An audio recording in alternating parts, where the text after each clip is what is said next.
Welcome to Top 100 Best-Selling Audiobooks, bringing the greatest books of all time to life, in full.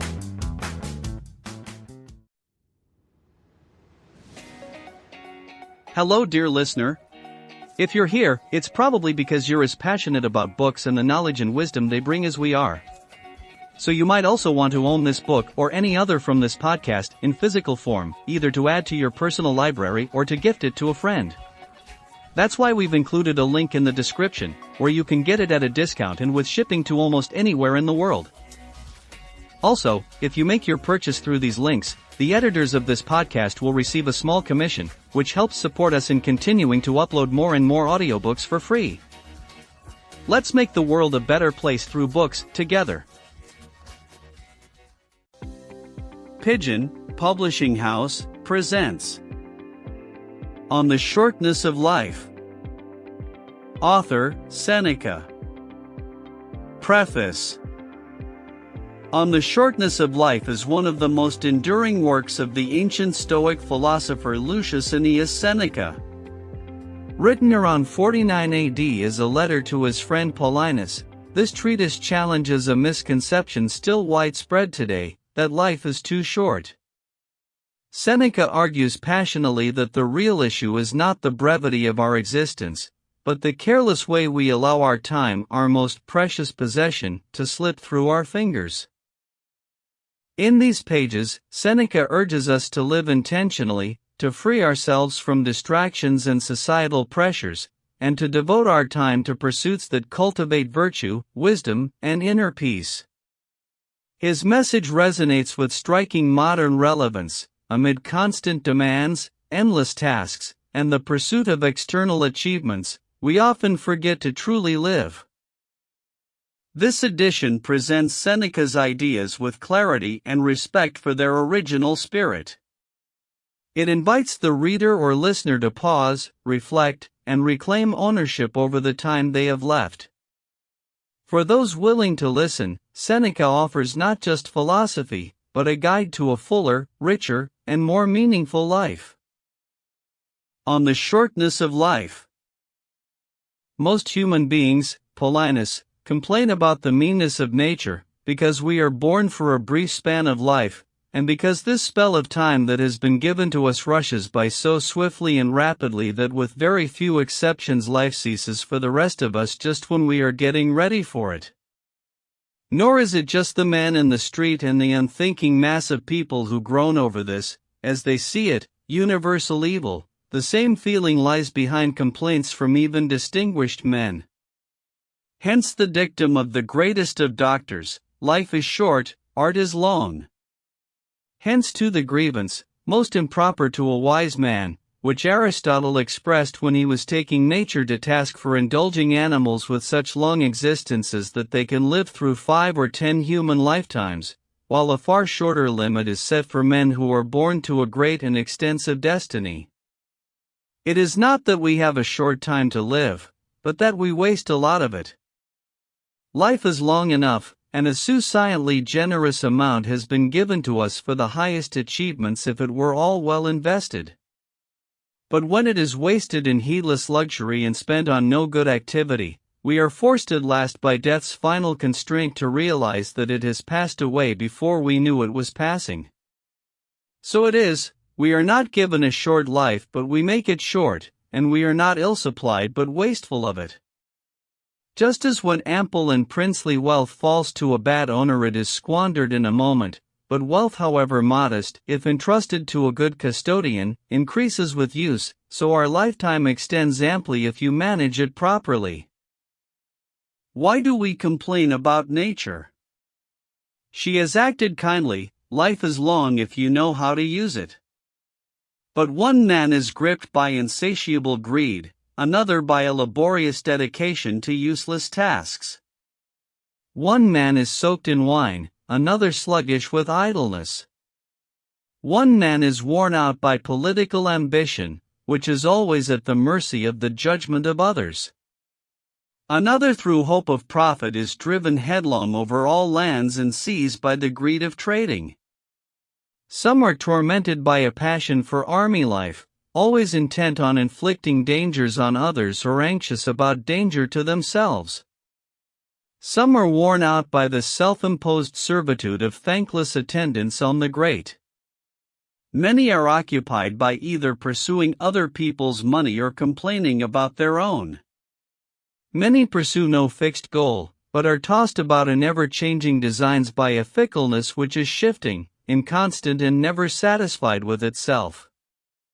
Some have no aims at all for their life's course, but death takes them unawares as they yawn languidly, so much so that I cannot doubt the truth of that oracular remark of the greatest of poets: it is a small part of life we really live. Indeed, all the rest is not life but merely time. Vices surround and assail men from every side, and do not allow them to rise again and lift their eyes to discern the truth, but keep them overwhelmed and rooted in their desires. Never can they recover their true selves. If by chance they achieve some tranquility, just as a swell remains on the deep sea even after the wind has dropped, so they go on tossing about and never find rest from their desires. Do you think I am speaking only of those whose wickedness is acknowledged?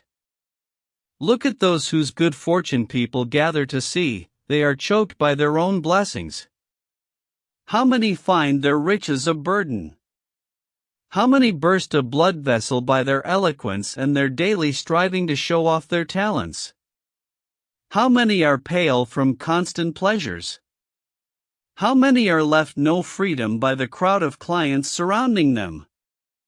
In a word, run through them all, from lowest to highest, one calls for legal assistance, another comes to help, one is on trial, another defends him, another gives a judgment, no one makes his claim to himself, but each is exploited for another's sake. Ask about those whose names are learned by heart, and you will see that they have these distinguishing marks: X cultivates Y and Y cultivates Z, no one bothers about himself. Again, certain people reveal the most stupid indignation. They complain about the pride of their superiors because they did not have time to give them an audience when they wanted one. But can anyone dare to complain about another's pride when he himself never has time for himself? Yet whoever you are, the great man has sometimes gazed upon you. Even if his look was patronizing, he has bent his ears to your words, he has let you walk beside him. But you never deign to look at yourself or listen to yourself.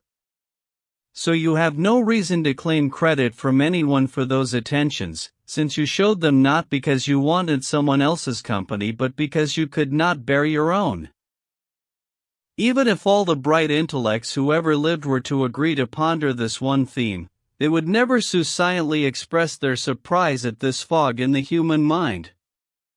Men do not let anyone seize their estates, and if there is the slightest dispute about their boundaries they rush to stones and arms, but they allow others to encroach on their lives. Why, they themselves even invite in those who will take over their lives. You will find no one willing to share out his money, but to how many does each of us divide up his life? People are frugal in guarding their personal property, but as soon as it comes to squandering time they are most wasteful of the one thing in which it is right to be stingy. So, I would like to fasten on someone from the older generation and say to him, I see that you have come to the last stage of human life, you are close upon your 100th year, or even beyond. Come now, hold an audit of your life. Reckon how much of your time has been taken up by a moneylender, how much by a mistress, a patron, a client, quarreling with your wife, punishing your slaves, dashing about the city on your social obligations. Consider also the diseases which we have brought on ourselves, and the time too which has been unused. You will find that you have fewer years than you reckon. Call to mind when you ever had a fixed purpose, how few days have passed as you had planned, when you were ever at your own disposal, when your face wore its natural expression, when your mind was undisturbed. What work you have achieved in such a long life, how many have plundered your life when you were unaware of your losses, how much you have lost through groundless sorrow, foolish joy, greedy desire, the seductions of society, how little of your own was left to you. you will realize that you are dying prematurely. So what is the reason for this? You are living as if destined to live forever. Your own frailty never occurs to you. You don't notice how much time has already passed, but squander it as though you had a full and overflowing supply, though all the while that very day which you are devoting to somebody or something may be your last. You act like mortals in all that you fear, and like immortals in all that you desire. You will hear many people saying, "When I am 50 I shall retire into leisure, when I am 60 I shall give up public duties." And what guarantee do you have of a longer life? Who will allow your course to proceed as you arrange it? Aren't you ashamed to keep for yourself just the remnants of your life, and to devote to wisdom only that time which cannot be spent on any business? How late it is to begin really to live just when life must end. How stupid to forget our mortality, and put off sensible plans to our 50th and 60th years, aiming to begin life from a point at which few have arrived. You will notice that the most powerful and highly stationed men let drop remarks in which they pray for leisure, praise it, and rate it higher than all their blessings. At times they long to descend from their pinnacles if they can in safety, for even if nothing external assails or agitates it, high fortune of itself comes crashing down. The deified Augustus, to whom the gods granted more than to anyone else, never ceased to pray for rest and to seek a respite from public affairs. Everything he said always reverted to this theme, his hope for leisure. He used to beguile his labors with this consolation, sweet though false, that one day he would live to please himself. In a letter he wrote to the Senate, after he promised that his rest would not be lacking in dignity nor inconsistent with his former glory, I find these words, "But it is more impressive to carry out these things than to promise them." Nevertheless, since the delightful reality is still a long way off, my longing for that much desired time has led me to anticipate some of its delight by the pleasure arising from words. So valuable did leisure seem to him that because he could not enjoy it in actuality, he did so mentally in advance. He who saw that everything depended on himself alone, who decided the fortune of individuals and nations, was happiest when thinking of that day on which he would lay aside his own greatness. He knew from experience how much sweat those blessings gleaming through every land cost him, how many secret anxieties they concealed. He was forced to fight first with his fellow countrymen, then with his colleagues, and finally with his relations, shedding blood on land and sea. Driven to fight in Macedonia, Sicily, Egypt, Syria, Asia, almost every country, he turned his armies against foreign enemies when they were tired of shedding Roman blood. While he was establishing peace in the Alps and subduing enemies established in the middle of his peaceful empire, while he was extending his boundaries beyond the Rhine, the Euphrates and the Danube, at Rome itself Murena, Scipio, Lepidus, Ignatius and others were sharpening their swords against him. Nor had he yet escaped their plots when his daughter and all the noble youths bound to her by adultery as though by an oath kept alarming his feeble old age, as did Iollas and a second formidable woman linked to an Antony. He cut away these ulcers, limbs and all, but others took their place, just like a body with a surfeit of blood which is always subject to a hemorrhage somewhere. So he longed for leisure, and as his hopes and thoughts dwelt on that he found relief for his labors. This was the prayer of the man who could grant the prayers of mankind. When Marcus Cicero was cast among men like Catiline and Clodius and Pompey and Crassus, some of them undisguised enemies and some doubtful friends, when he was tossed about in the storm that struck the state, he tried to hold it steady as it went to its doom, but at last he was swept away. He had neither peace in prosperity nor patience in adversity, and how often does he curse that very consulship, which he had praised without ceasing though not without good reason. What woeful words he uses in a letter to Atticus when the elder Pompey had been conquered, and his son was still trying to revive his defeated forces in Spain. "Do you want to know," he said, what I am doing here? I am staying as semi-prisoner in my Tusculan villa. He then goes on to bewail his former life, to complain of the present, and to despair of the future. Cicero called himself a semi-prisoner, but really and truly the wise man will never go so far as to use such an abject term. He will never be a semi-prisoner, but will always enjoy freedom which is solid and complete, at liberty to be his own master and higher than all others. For what can be above the man who is above fortune? Livius Drusus, a bold and vigorous man, had proposed laws which renewed the evil policy of the Gracchi, and he was supported by a huge crowd from all over Italy. But he could see no successful outcome for his measures, which he could neither carry through nor abandon once embarked upon, and he is said to have cursed the turbulent life he had always lived, saying that he alone had never had a holiday even as a child. For while still a ward and dressed as a youth he ventured to speak to a jury in favor of some accused men, and to acquire influence in the law courts, with so much effect that, as we all know, he forced certain verdicts favorable to his clients. To what lengths would so precocious an ambition not go? You might have known that such premature boldness would result in terrible trouble, both public and private. So he was too late in complaining that he had never had a holiday, since from his boyhood he had been a serious troublemaker in the forum. It is uncertain whether he died by his own hand, for he collapsed after receiving a sudden wound in the groin, some people doubting whether his death was self-inflicted, but no one doubting that it was timely.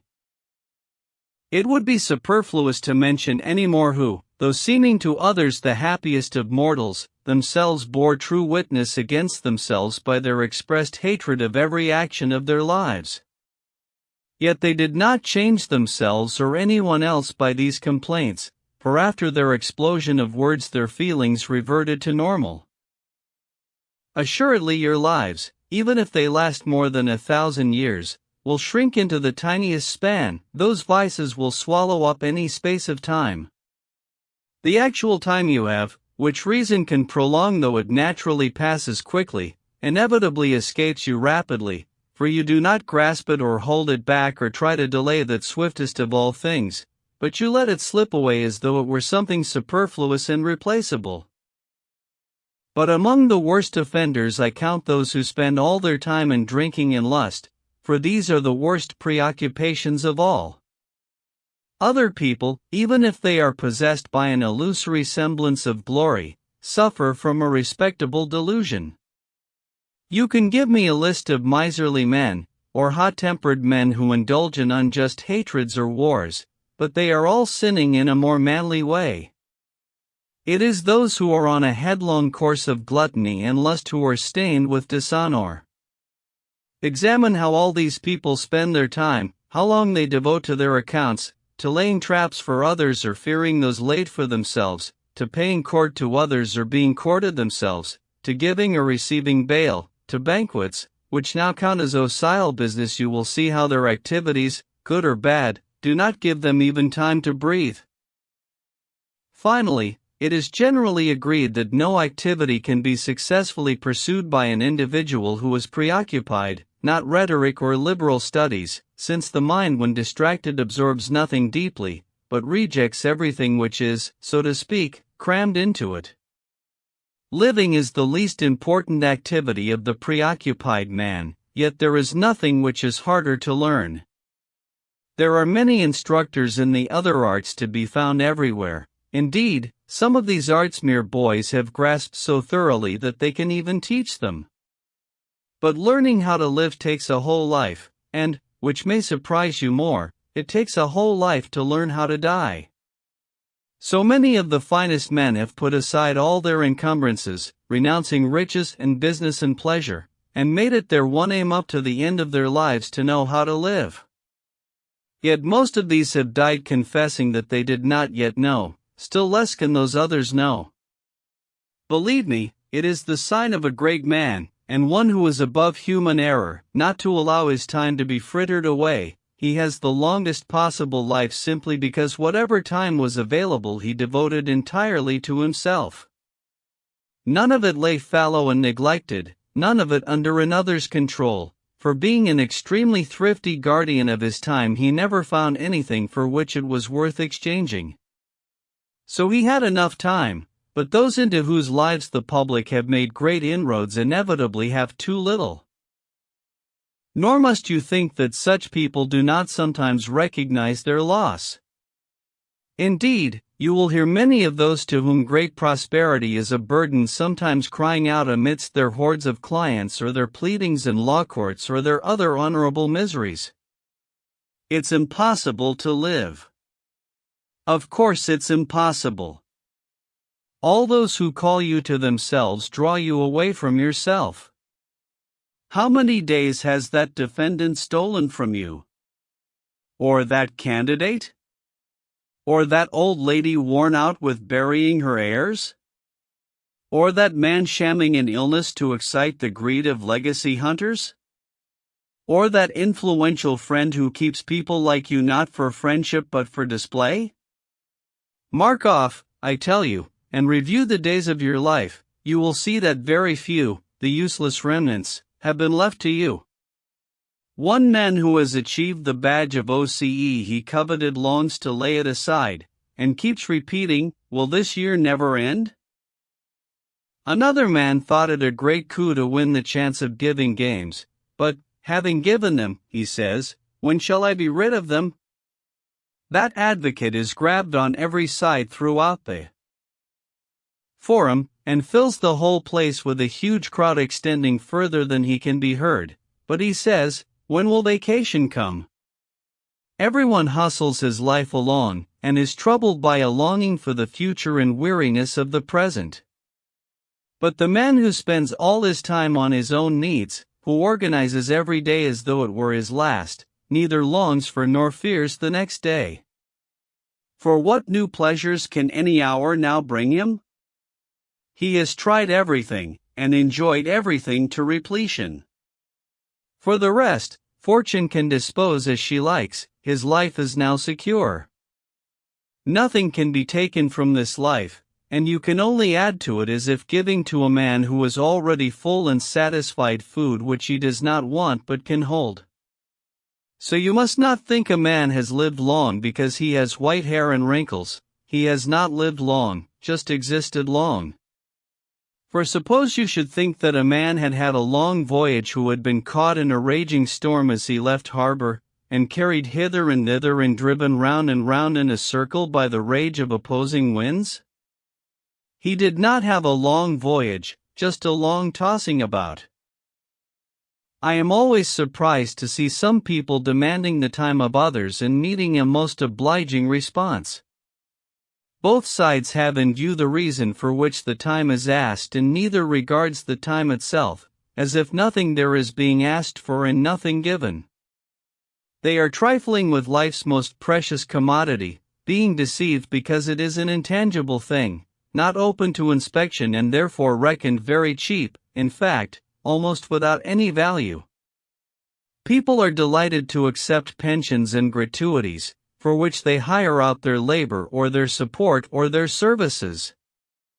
But nobody works out the value of time. Men use it lavishly as if it cost nothing.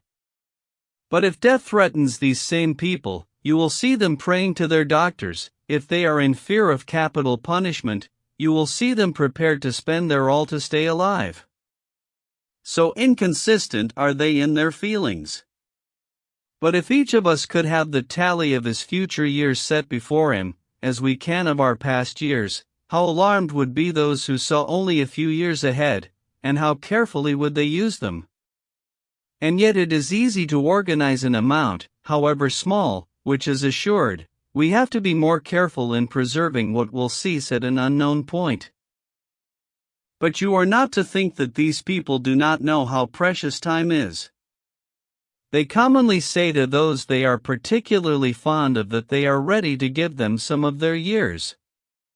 And they do give them without being aware of it, but the gift is such that they themselves lose without adding anything to the others. But what they actually do not know is whether they are losing, thus they can bear the loss of what they do not know is gone. No one will bring back the years, no one will restore you to yourself. Life will follow the path it began to take, and will neither reverse nor check its course. It will cause no commotion to remind you of its swiftness, but glide on quietly. It will not lengthen itself for a king's command or a people's favor. As it started out on its first day, so it will run on, nowhere pausing or turning aside. What will be the outcome? You have been preoccupied while life hastens on. Meanwhile, death will arrive, and you have no choice in making yourself available for that. Can anything be more idiotic than certain people who boast of their foresight? They keep themselves ociously preoccupied in order to improve their lives. They spend their lives in organizing their lives. They direct their purposes with an eye to a distant future.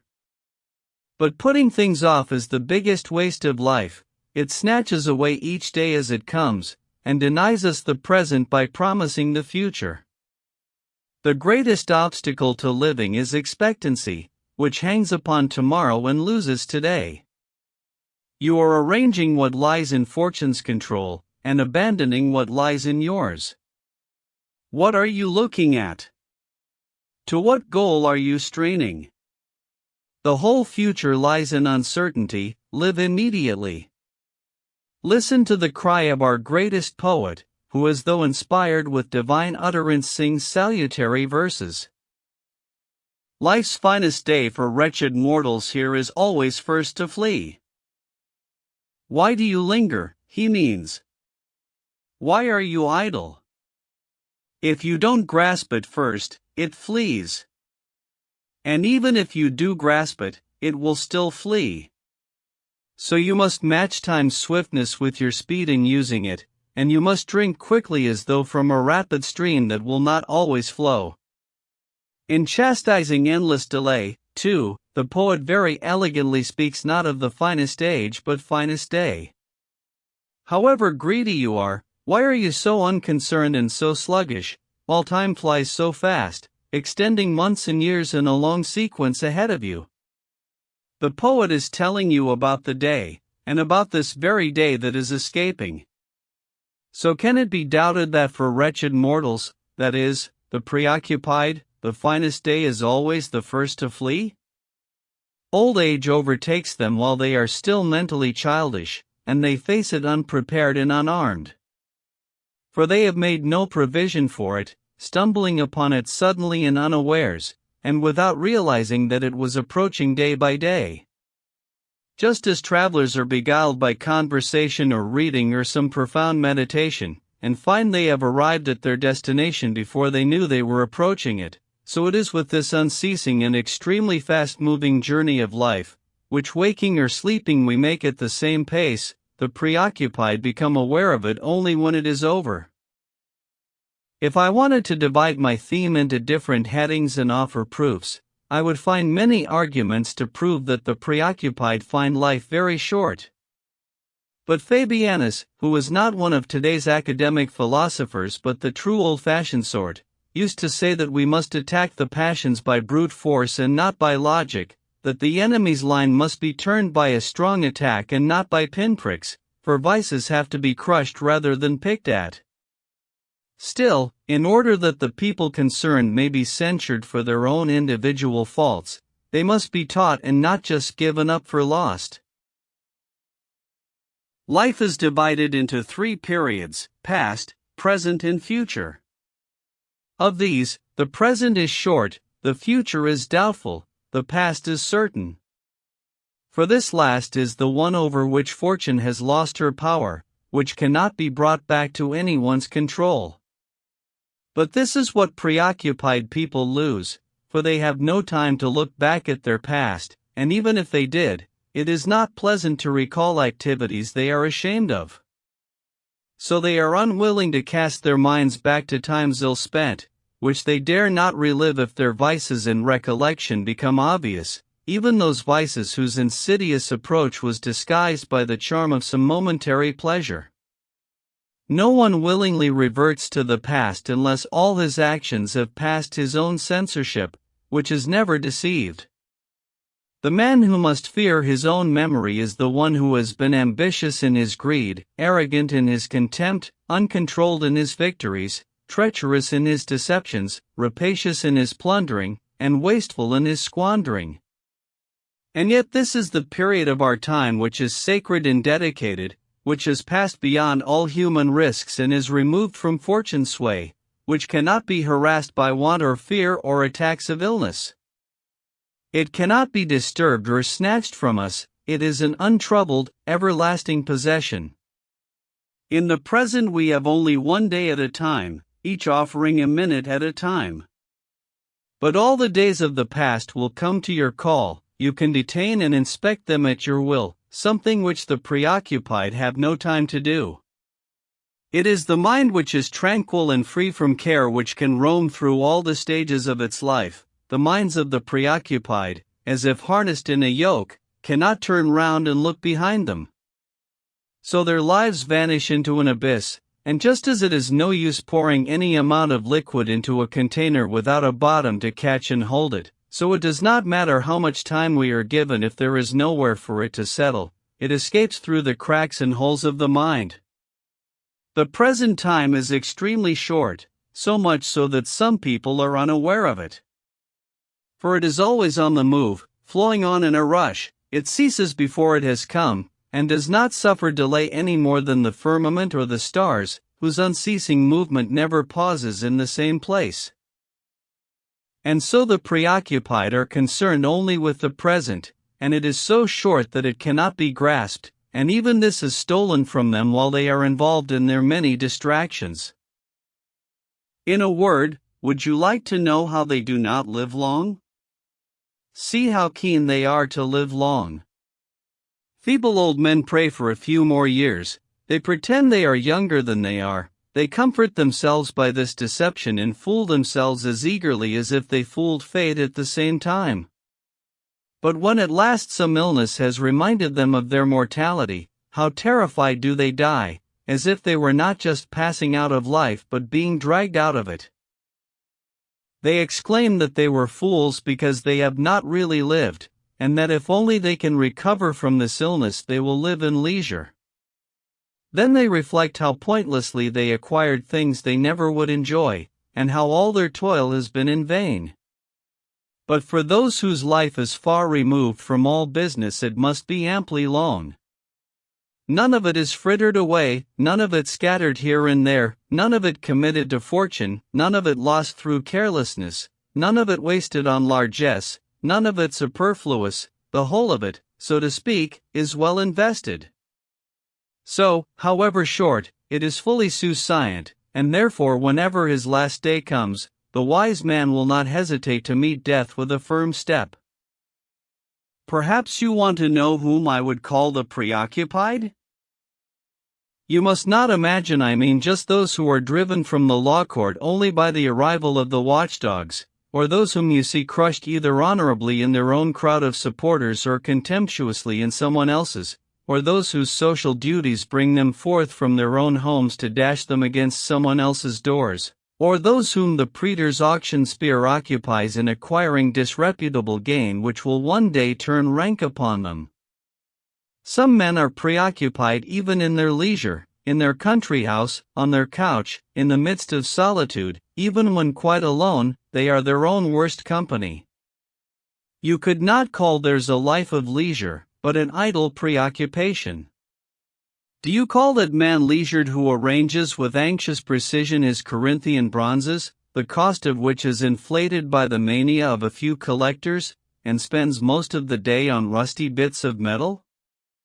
Who sits at a wrestling ring? For shame on us! We suffer from vices which are not even Roman, keenly following the bouts between boys? Who classifies his herds of pack animals into pairs according to age and color? Who pays for the maintenance of the latest athletes? Again, Do you call those men leisured who spend many hours at the barber's simply to cut whatever grew overnight, to have a serious debate about every separate hair, to tidy up disarranged locks, or to train thinning ones from the sides to lie over the forehead? How angry they get if the barber has been a bit careless, as if he were trimming a real man. How they flare up if any of their mane is wrongly cut off, if any of it is badly arranged, or if it doesn't all fall into the right ringlets. Which of them would not rather have his country run than his hair? Which would not be more anxious about the elegance of his head than its safety? Which would not rather be trimmed than honorable? Do you call those men leisured who divide their time between the comb and the mirror?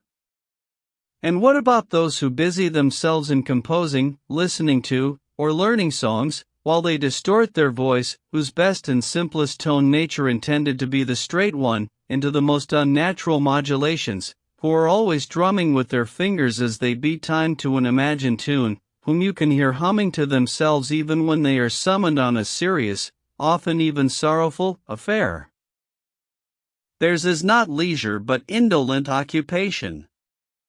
And, good heavens, as for their banquets, I would not reckon on them as leisure times when I see how anxiously they arrange their silver, how carefully they gird up the tunics of their page boys, how on tenterhooks they are to see how the cook has dealt with the boar, with what speed smooth-faced slaves rush around on their duties, with what skill birds are carved into appropriate portions, how carefully wretched little slaves wipe up the spittle of drunkards. By these means they cultivate a reputation for elegance and good taste, and to such an extent do their failings follow them into all areas of their private lives that they cannot eat or drink without ostentation. I would also not count as leisured those who are carried around in a sedan chair and a litter, and turn up punctually for their drives as if it was forbidden to give them up, who have to be told when to bathe or to swim or to dine. They are so enervated by the excessive torpor of a self-indulgent mind that they cannot trust themselves to know if they are hungry. I am told that one of these self-indulgent people, if self-indulgence is the right word for unlearning the ordinary habits of human life, when he had been carried out from the bath and put in his sedan chair, asked, "Am I now sitting down?" Do you think that this man, who doesn't know if he is sitting down, knows whether he is alive, whether he sees, whether he is at leisure? It is difficult to say whether I pity him more if he really did not know this or if he pretended not to know.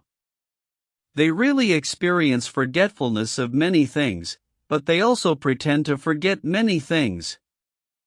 They take delight in certain vices as proofs of their good fortune. It seems to be the lowly and contemptible man who knows what he is doing. After that, see if you can accuse the mimes of inventing many details in order to attack luxury. In truth, they pass over more than they make up, and such a wealth of incredible vices have appeared in this generation, which shows talent in this one area, that we could now actually accuse the mimes of ignoring them.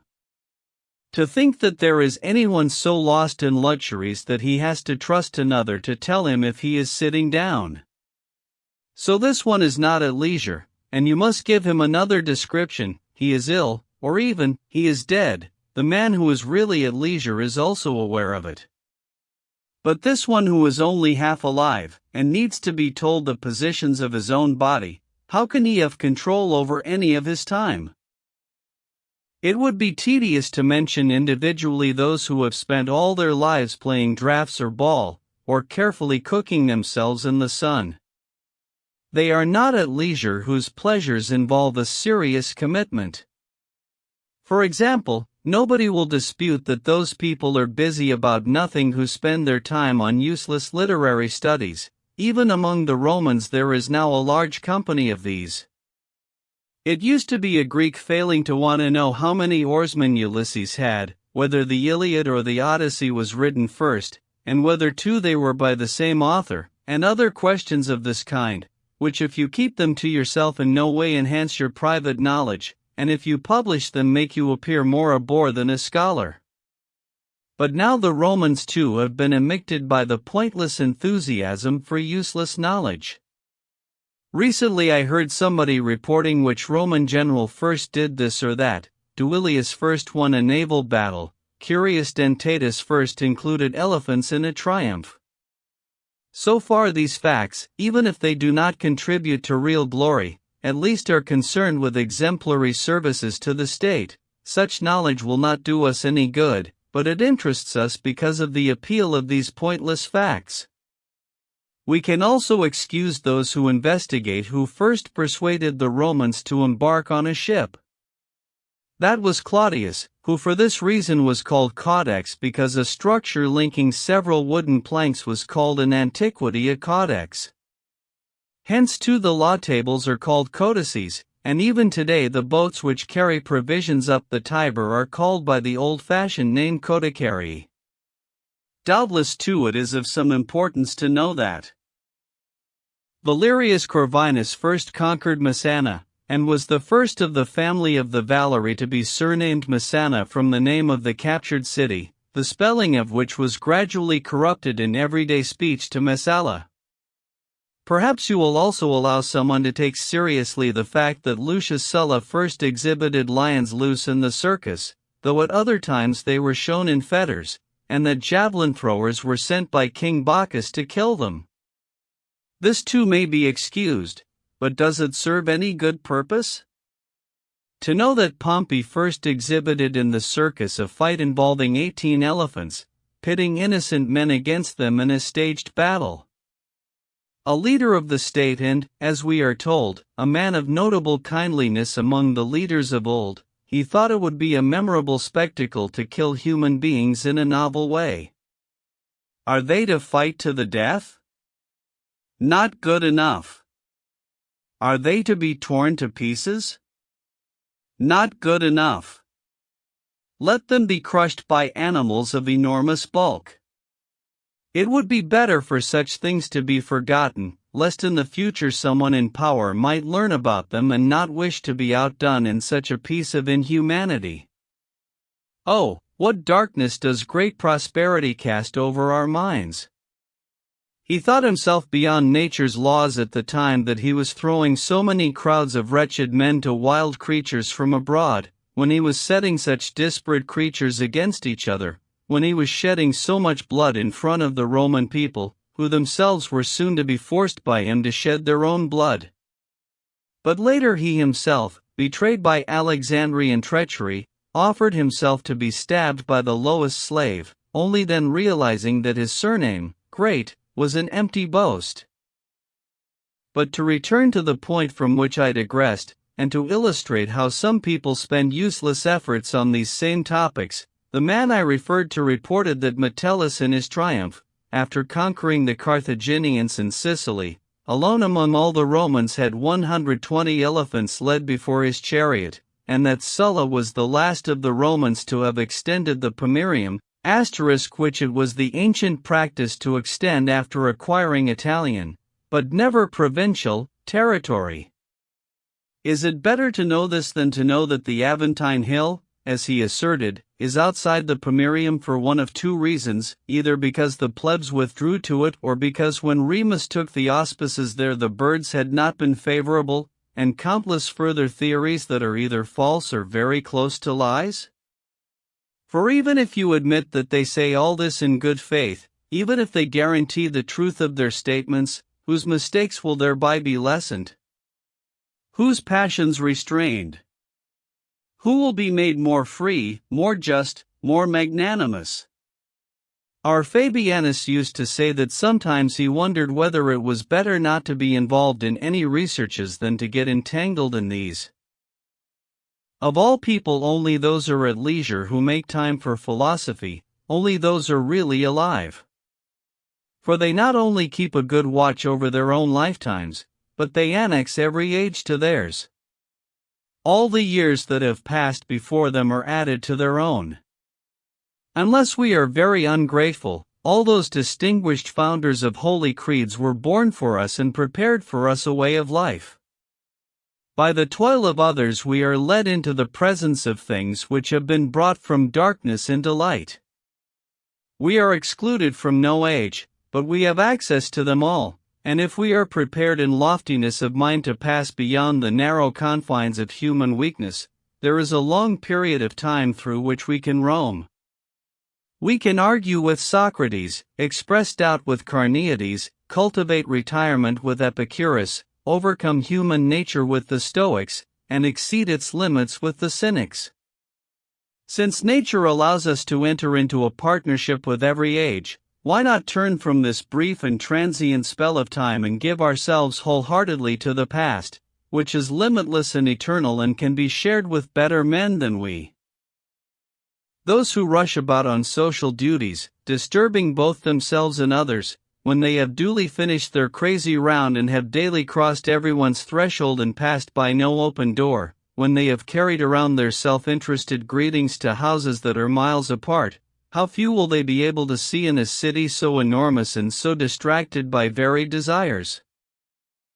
How many will there be who through sleepiness or self-indulgence or ungraciousness will exclude them?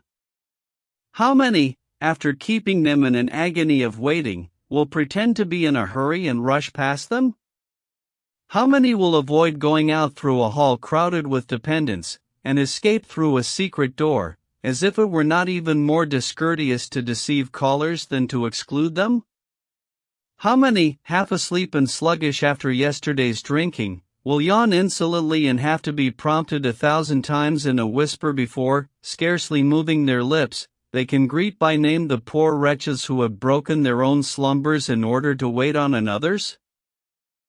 You should rather suppose that those are involved in worthwhile duties who wish to have daily as their closest friends Zeno, Pythagoras, Democritus, and all the other high priests of liberal studies, and Aristotle and Theophrastus.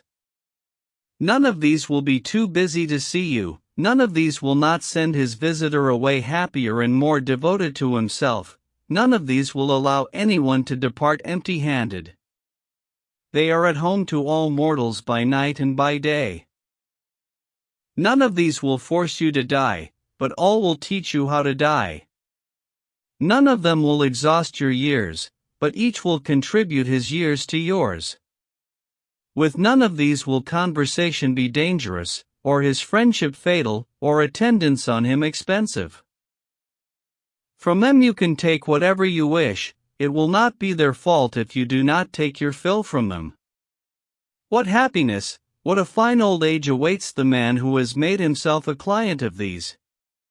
He will have friends whose advice he can ask on the most important or the most trivial matters, whom he can consult daily about himself, who will tell him the truth without insulting him and praise him without flattery, who will offer him a pattern on which to model himself. We are in the habit of saying that it was not in our power to choose the parents who were allotted to us, that they were given to us by chance. But we can choose whose children we would like to be. There are households of the noblest intellects. Choose the one into which you wish to be adopted, and you will inherit not only their name but their property too. Nor will this property need to be guarded meanly or grudgingly. The more it is shared out, the greater it will become. These will offer you a path to immortality and raise you to a point from which no one is cast down. This is the only way to prolong mortality, even to convert it to immortality. Honors, monuments, whatever the ambitious have ordered by decrees or raised in public buildings are soon destroyed. There is nothing that the passage of time does not demolish and remove. But it cannot damage the works which philosophy has consecrated. No age will wipe them out, no age diminish them. The next and every following age will only increase the veneration for them, since envy operates on what is at hand, but we can more openly admire things from a distance. So the life of the philosopher extends widely. He is not confined by the same boundary as are others. He alone is free from the laws that limit the human race, and all ages serve him as though he were a god. Some time has passed, he grasps it in his recollection. Time is present, he uses it. Time is to come, he anticipates it. This combination of all times into one gives him a long life. But life is very short and anxious for those who forget the past, neglect the present, and fear the future.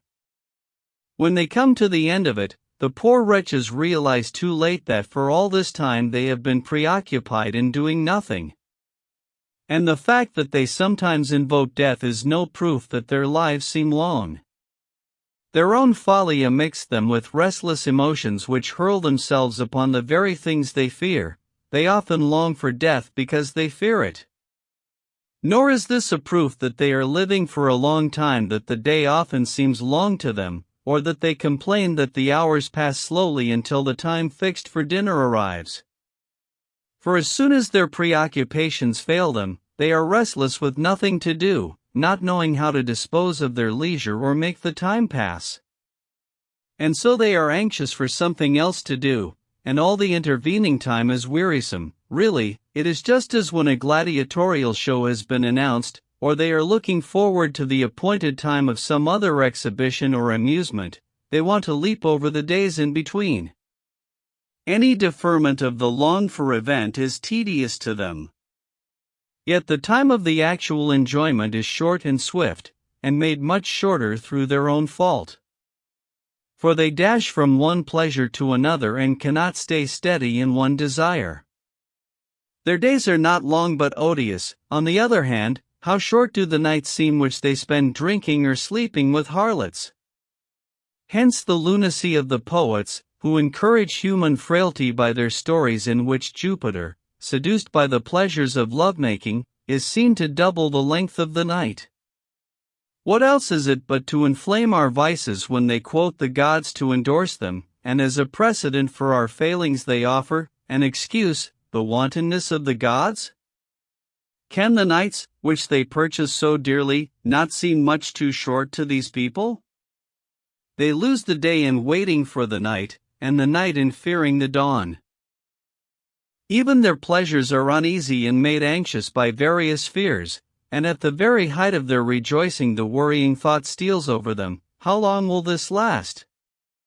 This feeling has caused kings to bewail their power, and they were not so much delighted by the greatness of their fortune as terrified by the thought of its inevitable end. When that most arrogant king of Persia was deploying his army over vast plains, and could not number it but had to measure it, he wept because in 100 years out of that huge army not a soul would be alive.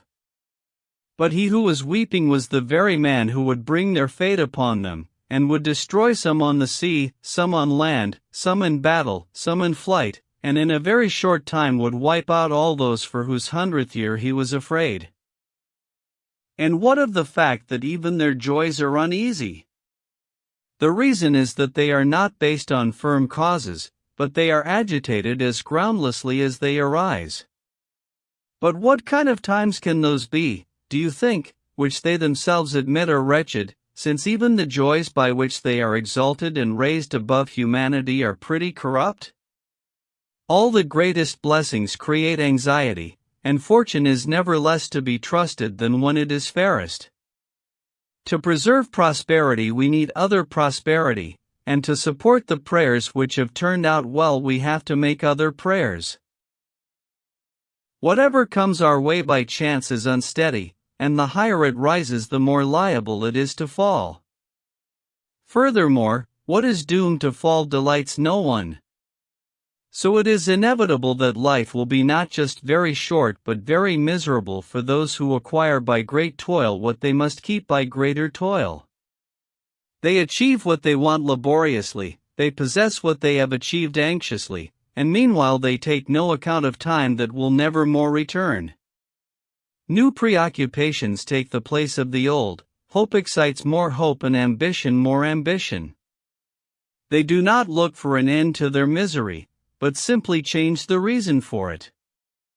We have found our own public honors a torment, and we spend more time on someone else's. We have stopped laboring as candidates, and we start canvassing for others. We have given up the troubles of a prosecutor, and taken on those of a judge. A man stops being a judge and becomes president of a court. He has grown old in the job of managing the property of others for a salary, and then spends all his time looking after his own. Marius was released from army life to become busy in the consulship.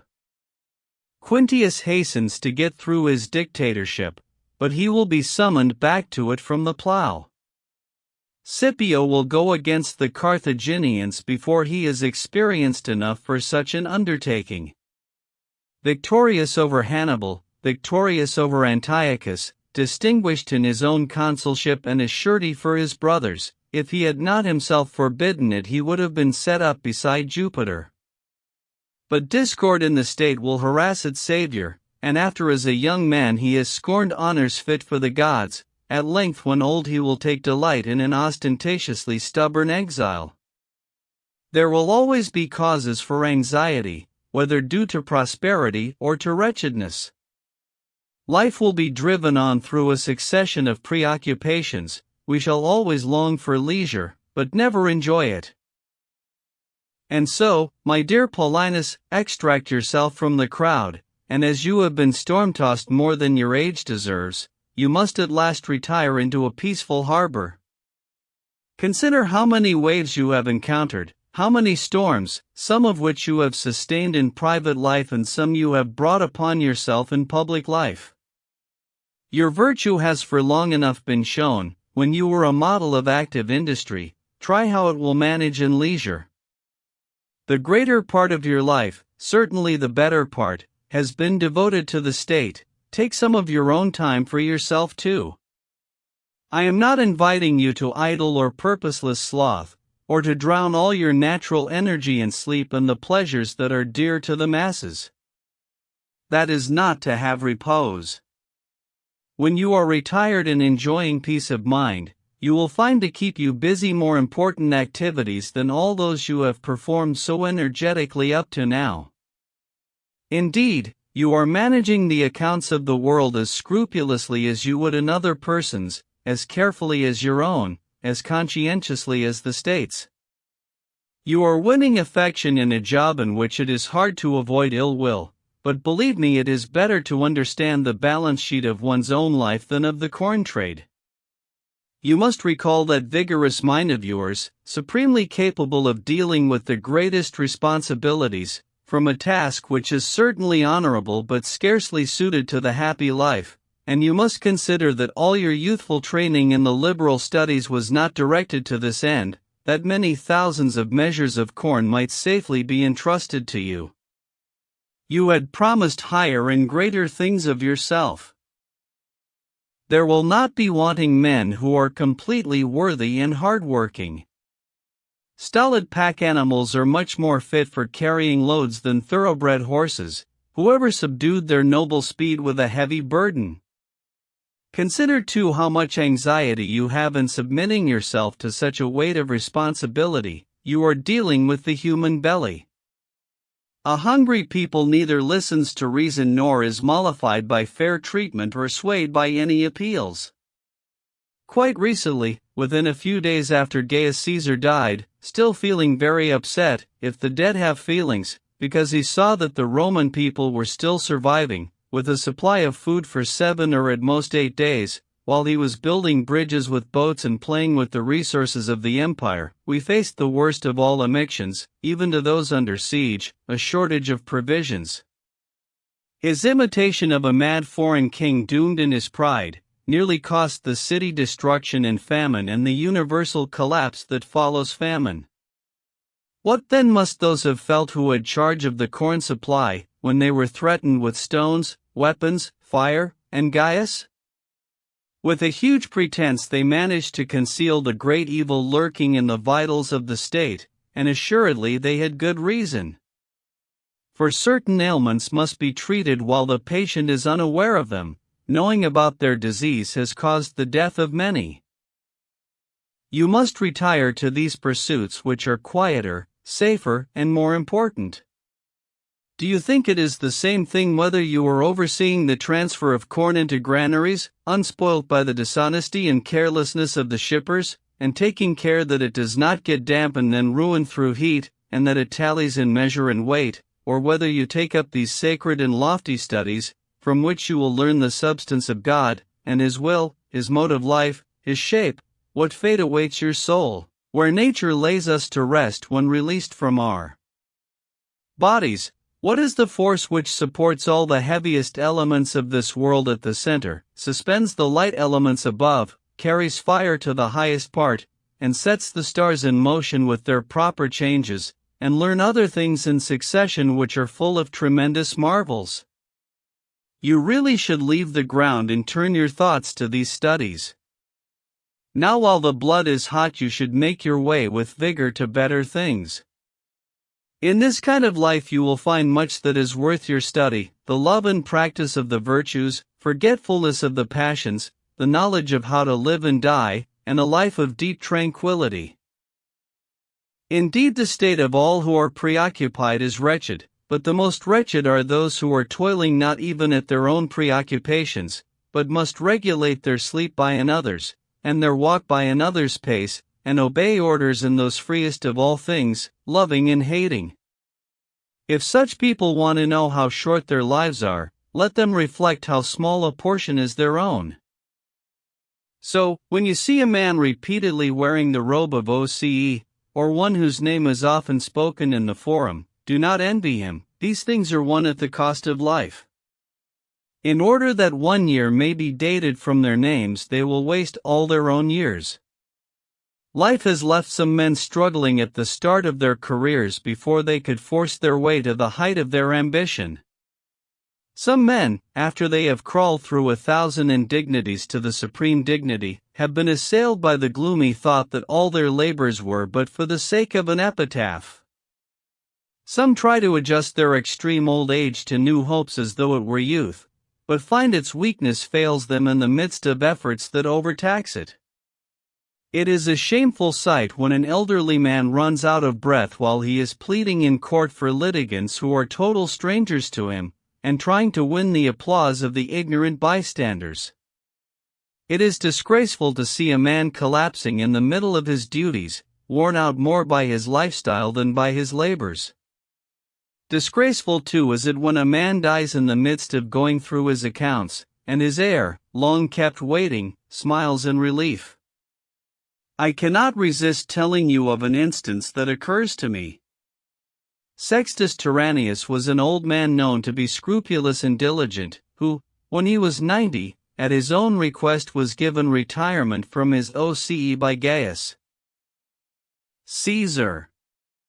He then ordered himself to be laid out on his bed and lamented by the assembled household as though he were dead. The house bewailed its old master's leisure, and did not cease its mourning until his former job was restored to him. Is it really so pleasant to die in harness? That is the feeling of many people. Their desire for their work outlasts their ability to do it. They fight against their own bodily weakness, and they regard old age as a hardship on no other grounds than that it puts them on the shelf. The law does not make a man a soldier after 50 or a senator after 60. Men find it more difficult to gain leisure from themselves than from the law. Meanwhile, as they rob and are robbed, as they disturb each other's peace, as they make each other miserable, their lives pass without satisfaction, without pleasure, without mental improvement. No one keeps death in view, no one refrains from hopes that look far ahead. Indeed, some people even arrange things that are beyond life, massive tombs, dedications of public buildings, shows for their funerals, and ostentatious burials. But in truth, such people's funerals should be conducted with torches and wax tapers, as though they had lived the shortest of lives. Consolation to Helvia. Dearest Mother, I have often had the urge to console you and often restrained it. Many things encouraged me to venture to do so. First, I thought I would be laying aside all my troubles when I had at least wiped away your tears, even if I could not stop them coming. Then, I did not doubt that I would have more power to raise you up if I had first risen myself. Moreover, I was afraid that though fortune was conquered by me, she might conquer someone close to me. So, staunching my own cut with my hand, I was doing my best to crawl forward to bind up your wounds. There were, on the other hand, considerations which delayed my purpose. I realized that your grief should not be intruded upon while it was fresh and agonizing, in case the consolations themselves should rouse and inflame it, for an illness to nothing is more harmful than premature treatment. So I was waiting until your grief of itself should lose its force and, being softened by time to endure remedies, it would allow itself to be touched and handled. Moreover, although I consulted all the works written by the most famous authors to control and moderate grief, I couldn't find any example of someone who had comforted his own dear ones when he himself was the subject of their grief. So in this unprecedented situation I hesitated, fearing that I would be offering not consolation but further irritation. Consider, too, that a man lifting his head from the very funeral pyre must need some novel vocabulary not drawn from ordinary everyday condolence to comfort his own dear ones. But every great and overpowering grief must take away the capacity to choose words, since it often stifles the voice itself.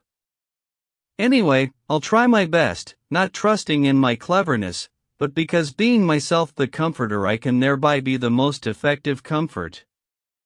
As you never refused me anything, I hope you will not refuse me this at least, though all grief is stubborn, to be willing that I should set a limit to your desolation. Consider how much I have promised myself from your indulgence. I don't doubt that I shall have more influence over you than your grief, than which nothing has more influence over the wretched. So in order not to join battle with it at once, I'll first support it and offer it a lot of encouragement. I shall expose and reopen all the wounds which have already healed. Someone will object, what kind of consolation is this, to bring back forgotten ills and to set the mind in view of all its sorrows when it can scarcely endure one?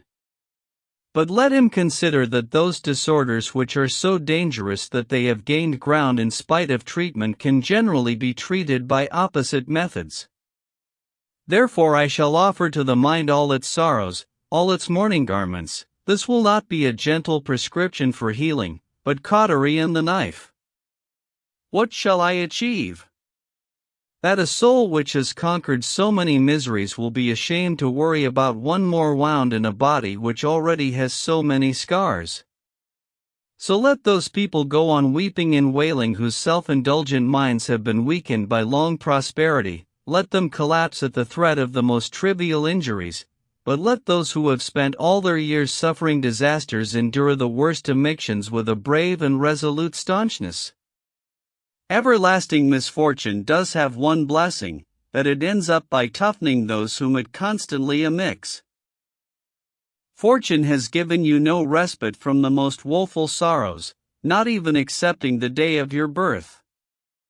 As soon as you were born, no, even while being born, you lost your mother, and on the threshold of life you were in a sense exposed. You grew up under the care of a stepmother, and you actually forced her to become a real mother by showing her all the deference and devotion which can be seen even in a daughter. Yet even having a good stepmother costs every child a good deal. You lost your uncle, kindest, best and bravest of men, when you were awaiting his arrival, and lest Fortune should lessen her cruelty by dividing it, within a month you buried your dearest husband by whom you had 3 children. This sorrow was announced to you when you were already grieving, and when indeed all your children were away, as if your misfortunes were concentrated on purpose into that time so that your grief would have nowhere to turn for relief. I pass over all the dangers, all the fears you endured as they assailed you unceasingly. But recently into the same lap from which you had let go 3 grandchildren you received back the bones of 3 grandchildren. Within 20 days of burying my son, who died as you held and kissed him, you heard that I had been taken away. This only you had lacked, to grieve for the living. Of all the wounds which have ever pierced your body, this last one is, I admit, the worst. It has not simply broken the skin but cut into your breast and vital parts. But just as recruits, even when superficially wounded, cry aloud and dread being handled by doctors more than the sword, while veterans, even if severely wounded, patiently and without a groan allow their wounds to be cleaned as though their bodies did not belong to them, so you must now offer yourself bravely for treatment. Come, put away wailings and lamentations and all the other usual noisy manifestations of feminine grief. For all your sorrows have been wasted on you if you have not yet learned how to be wretched. Do I seem to have dealt boldly with you? I have kept away not one of your misfortunes from you, but piled them all up in front of you. I have done this courageously, for I decided to conquer your grief, not to cheat it. But I shall do this, I think, first of all if I show that I am suffering nothing for which I could be called wretched, let alone make my relations wretched, then if I turn to you and show that your fortune, which is wholly dependent on mine, is also not painful. First I shall deal with the fact, which your love is longing to hear, that I am suffering no omission. I shall make it clear, if I can, that those very circumstances which you think are crushing me can be borne, but if you cannot believe that, at least I shall be more pleased with myself for being happy in conditions which normally make men wretched. There is no need to believe others about me. I am telling you firmly that I am not wretched, so that you won't be agitated by uncertainty. To reassure you further, I shall add that I cannot even be made wretched. We are born under circumstances that would be favorable if we did not abandon them. It was nature's intention that there should be no need of great equipment for a good life. Every individual can make himself happy. External goods are of trivial importance and without much influence in either direction. Prosperity does not elevate the sage and adversity does not depress him. For he has always made the effort to rely as much as possible on himself and to derive all delight from himself. So what? Am I calling myself a sage? Certainly not. For if I could claim that, not only would I be denying that I was wretched, but I would be asserting that I was the most fortunate of all men in coming close to God. As it is, doing what is sufficient to alleviate all wretchedness, I have surrendered myself to wise men, and as I am not yet strong enough to help myself I have gone over to another camp, I mean those who can easily protect themselves and their followers. They have ordered me to take a firm stand, like a sentry on guard, and to foresee all the attacks and all the onslaughts of fortune long before they hit me. She falls heavily on those to whom she is unexpected. The man who is always expecting her easily withstands her. For an enemy's arrival too scatters those whom it catches off guard, but those who have prepared in advance for the coming conflict, being properly drawn up and equipped, easily withstand the first onslaught, which is the most violent. Never have I trusted fortune, even when she seemed to offer peace. All those blessings which she kindly bestowed on me, money, public influence, I relegated to a place whence she could claim them back without bothering me. I kept a wide gap between them and me, with the result that she has taken them away, not torn them away. No man has been shattered by the blows of fortune unless he was first deceived by her favors. Those who loved her gifts as if they were their own forever, who wanted to be admired on account of them, are laid low and grieve when the false and transient pleasures desert their vain and childish minds, ignorant of every stable pleasure. But the man who is not puffed up in good times does not collapse either when they change. His fortitude is already tested and he maintains a mind unconquered in the face of either condition, for in the midst of prosperity he has tried his own strength against adversity. So I have never believed that there was any genuine good in the things which everyone prays for. What is more, I have found them empty and daubed with showy and deceptive colors, with nothing inside to match their appearance. And now in these so-called evils I find nothing so terrible and harsh as the general opinion threatened.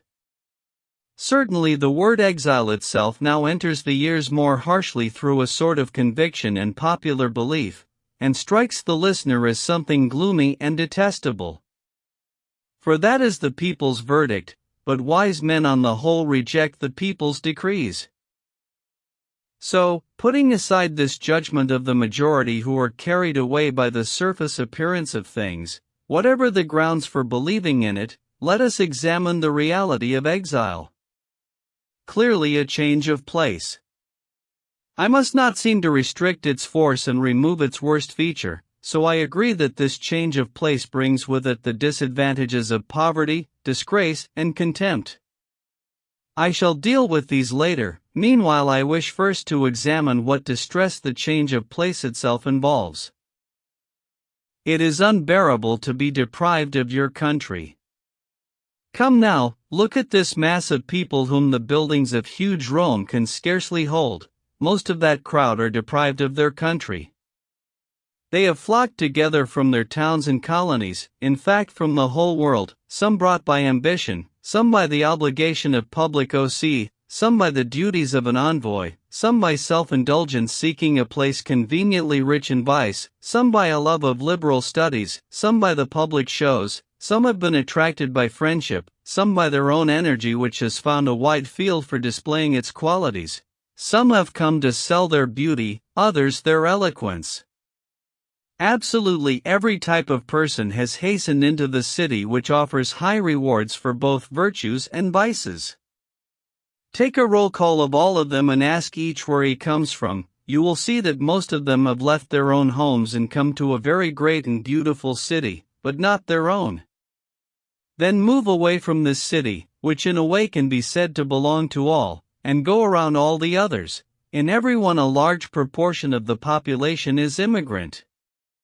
Pass on from those whose lovely and convenient position attracts large numbers, and review deserted places in rocky islands, Cyathus and Seriphus, Gyra and Kashura. You will find no place of exile where somebody does not linger because he wants to. What could be found so bare and with such a steep drop on every side as this rock? What more barren regarding its resources? What more savage regarding its people? What more rugged regarding its geography? What more intemperate regarding its climate? Yet more foreigners than natives live here. Thus, so far is change of locality itself from being a hardship that even this place has enticed some people from their homeland. I've come across people who say that there is a sort of inborn restlessness in the human spirit and an urge to change one's abode, for man is endowed with a mind which is changeable and unsettled, nowhere at rest. It darts about and directs its thoughts to all places known and unknown, a wanderer which cannot endure repose and delights chiefly in novelty. This will not surprise you if you consider its original source. It was not made from heavy, earthly material, but came down from that heavenly spirit. But heavenly things are by nature always in motion, fleeing and driven on extremely fast. Look at the planets which light up the world, not one is at rest.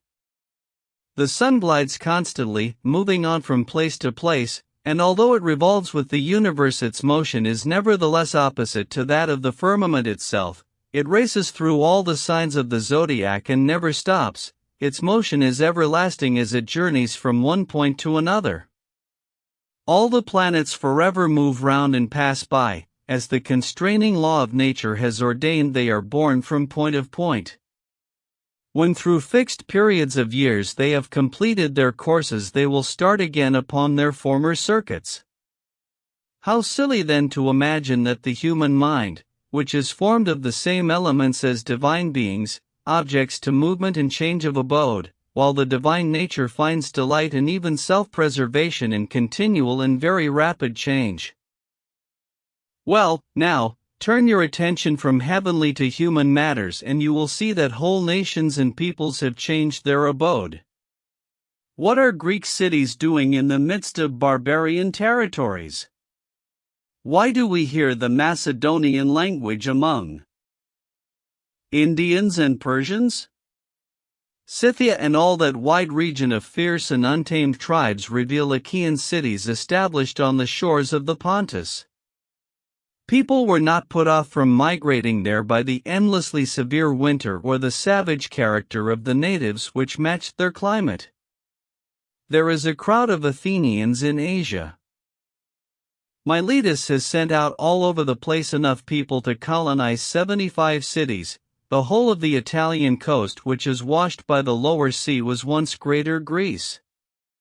Asia claims the Etruscans as her own. Tyrians live in Africa, Phoenicians in Spain, Greeks penetrated into Gaul and Gauls into Greece. The Pyrenees did not block the passage of the Germans. Through trackless, through unknown territory has ventured the restlessness of men, and behind them came their wives and children and parents stricken in years. Some of them, driven about in their long wanderings, did not choose their goal deliberately, but through weariness settled at the nearest place. Others by force of arms established their right in a foreign country. Some tribes were drowned while they sought unknown regions, others settled where they were stranded by running out of supplies. They did not all have the same reason for abandoning one homeland for another. Some, escaping the destruction of their cities by enemy attack, were driven to other territory when they lost their own. Some were banished by civil strife, others were sent out to relieve the burden of overpopulation, others fled from disease or constant earthquakes or some intolerable deficiencies in their barren soil, others were tempted by the exaggerated report of a fertile shore. Different reasons roused different peoples to leave their homes, but this at least is clear: nothing has stayed where it was born. The human race is always on the move. In so large a world there is every day some change. New cities are founded, and new names of nations are born as former ones disappear or are absorbed into a stronger one. But what else are all these national migrations than banishments of a people? Why should I drag you through the whole cycle? Why bother to mention Antenor, who founded Patavium, and Evander, who settled the Arcadian kingdom on the banks of the Tiber? What about Diomedes and the others, both conquerors and conquered, who were scattered over alien lands by the Trojan War? Why, the Roman Empire itself looks back to an exile as its founder, a man who was driven out when his homeland was captured and, taking a few survivors, was forced by fear of the victor to make a long journey which brought him to Italy. What a number of colonies this people in turn has sent out to every province. Wherever the Romans have conquered they dwell. People volunteered for this kind of emigration, and even old men leaving their altars followed the settlers overseas. The point does not need any more illustration, but I will just add one which hits you in the eye. This island itself has often changed its inhabitants. To leave aside earlier events which are obscured by antiquity, the Greeks who now live in Massilia after leaving Phocis first settled in this island.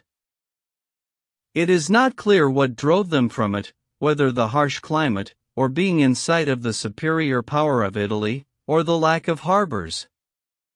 For clearly the reason was not the savagery of the inhabitants, since they settled among what were then the fiercest and most uncivilized peoples in Gaul. Subsequently the Ligurians crossed over to the island, and the Spaniards too, as is clear from the similarity of their customs, for the Corsicans wear the same kind of head covering and shoes as the Cantabrians, and some of their words are the same, only some, for their language as a whole, through association with Greeks and Ligurians, has lost its native elements. Next, 2 colonies of Roman citizens were brought there, one by Marius and one by Sulla. So often has the population of this barren and thorny rock changed. In a word, you will hardly find a single country still inhabited by its original natives. Everywhere the people are of mixed and imported stock. One group has followed another, one longed for what another scorned, one was driven out from where he had expelled others. So fate has decreed that nothing maintains the same condition forever. To compensate for the actual change of place and forgetting about the other inconveniences attached to exile, Varro, most learned of Romans, considers we have this soussient remedy, that wherever we come we have the same order of nature to deal with. Marcus Brutus thinks this is enough, that exiles can carry with them their own virtues. Even if anyone thinks that these points taken separately are insufficient to console the exile, he will admit that in combination they carry great weight. For how little have we lost, when the two finest things of all will accompany us wherever we go, universal nature and our individual virtue. Believe me, this was the intention of whoever formed the universe, whether all-powerful God, or incorporeal reason creating mighty works, or divine spirit penetrating all things from greatest to smallest with even pressure, or fate and the unchanging sequence of causation. This, I say, was the intention, that only the most worthless of our possessions should come into the power of another. Whatever is best for a human being lies outside human control. It can be neither given nor taken away. The world you see, nature's greatest and most glorious creation, and the human mind which gazes and wonders at it, and is the most splendid part of it, these are our own everlasting possessions and will remain with us as long as we ourselves remain. So, eager and upright, let us hasten with bold steps wherever circumstances take us, and let us journey through any countries whatever. There can be no place of exile within the world, since nothing within the world is alien to men. From whatever point on the earth's surface you look up to heaven, the same distance lies between the realms of gods and men.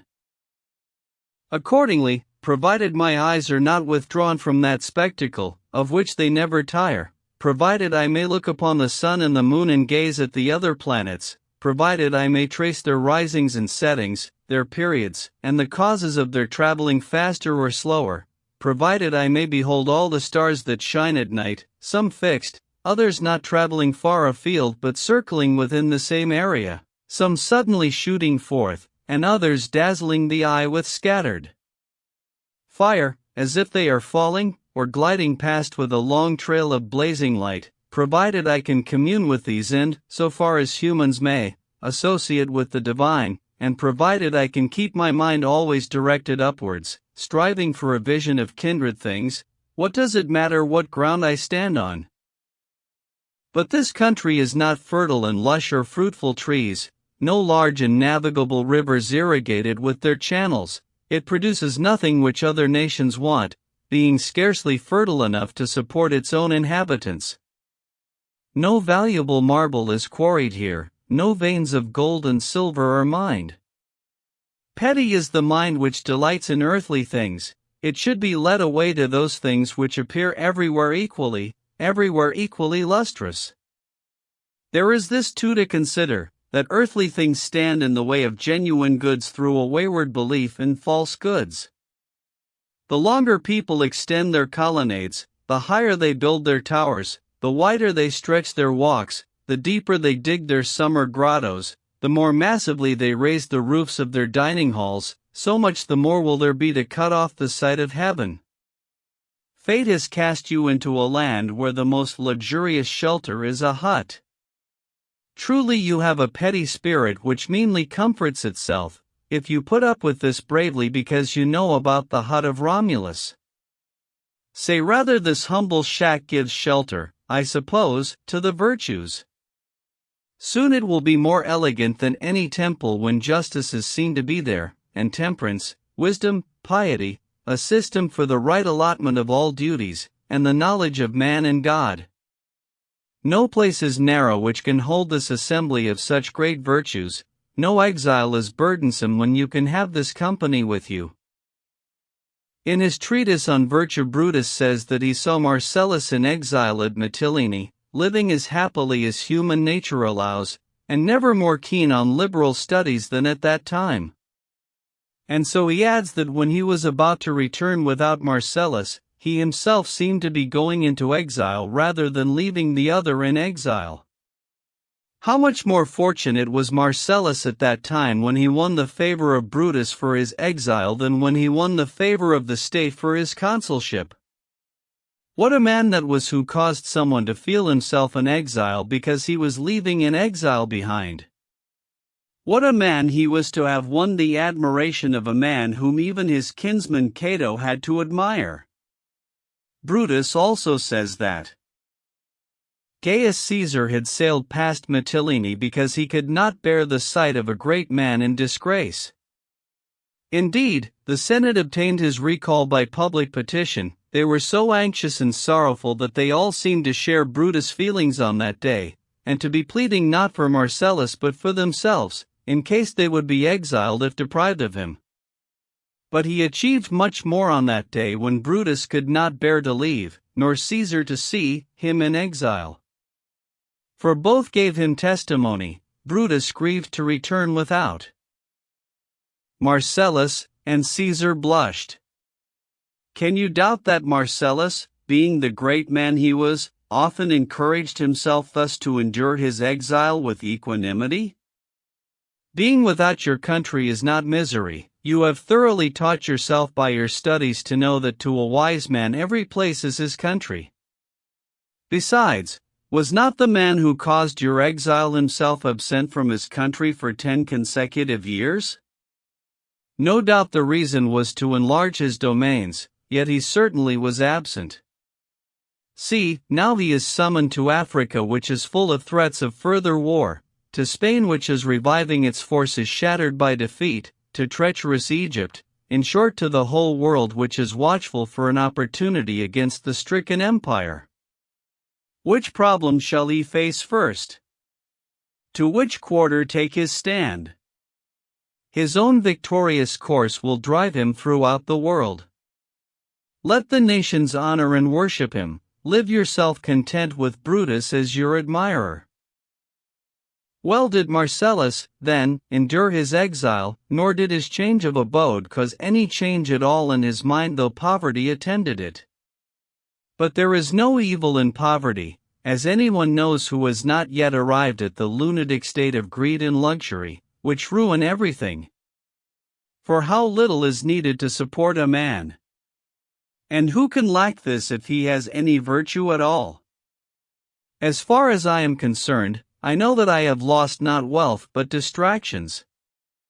The body's needs are few. It wants to be free from cold, to banish hunger and thirst with nourishment. If we long for anything more, we are exerting ourselves to serve our vices, not our needs.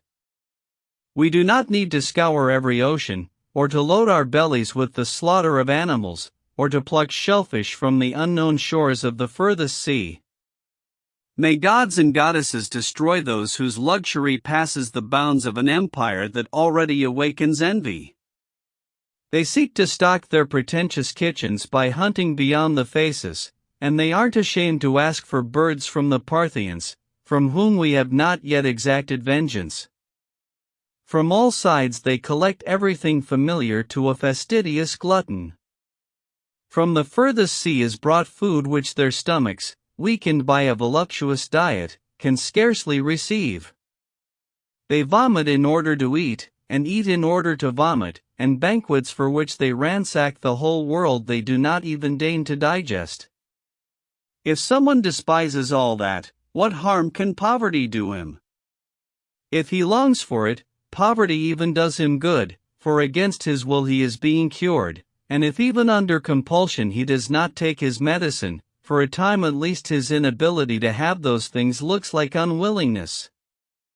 Gaius Caesar, whom I think nature produced as an example of the effect of supreme wickedness in a supreme position, dined in one day at a cost of 10 million sesterces, and though helped in this by everyone's ingenuity, he could scarcely discover how to spend the tribute from 3 provinces on one dinner. Poor wretches, whose appetite is only tempted by expensive foods. Yet it is not an exquisite taste or some delightful effect on the palate that makes them expensive, but their scarcity and the difficulty of procuring them. Otherwise, if these people would agree to return to good sense, where is the need for all these skills that serve the belly? What need for importing, or laying waste the woodlands, or ransacking the ocean? All around food lies ready, which nature has distributed in every place, but men pass it by as though blind to it, and they scour every country, they cross the seas, and they whet their appetite at great expense when at little cost they could satisfy it. I want to say to them, why do you launch your ships? Why do you arm your bands against both beasts and men? Why do you tear around in such a panic? Why do you pile wealth upon wealth? You really must consider how small your bodies are. Is it not madness and the worst form of derangement to want so much though you can hold so little? Therefore, though you may increase your income and extend your estates, you will never increase the capacity of your bodies. Though your business may do well and warfare bring you profit, though you hunt down and gather your food from every side, you will not have anywhere to store your supplies. Why do you seek out so many things? To be sure, our ancestors were unhappy, whose virtue even now props up our vices, who procured their food with their own hands, who slept on the ground, whose dwellings did not yet glitter with gold nor their temples with precious stones, and so in those days they swore solemn oaths by gods of clay and, having invoked them, returned to the enemy to certain death rather than break their word. To be sure, our dictator who gave audience to the Samnite envoys while with his own hand he cooked the simplest sort of food, the hand which already had frequently smitten the enemy and placed a laurel wreath on the lap of Capitoline Jupiter, he lived less happily than Apicius in our time, who in the city from which philosophers were once banished as corrupters of the youth, polluted the age by his teaching as professor of cookery. It is worth hearing what happened to him. When he had spent 100 million sesterces in his kitchen, when he had drunk up at every one of his carousals all those imperial gifts and the enormous revenue of the capital, then for the first time he was forced by the weight of his debts to look into his accounts. He reckoned he would have 10 million sesterces left, and that living on 10 million would be starvation, so he poisoned himself. What luxury, if 10 million meant poverty? How then can you think that it is the amount of money that matters and not the attitude of mind? Someone dreaded having 10 million, and what others pray for he escaped by poison. But indeed for a man of such perverted mentality that last drink was the best thing for him.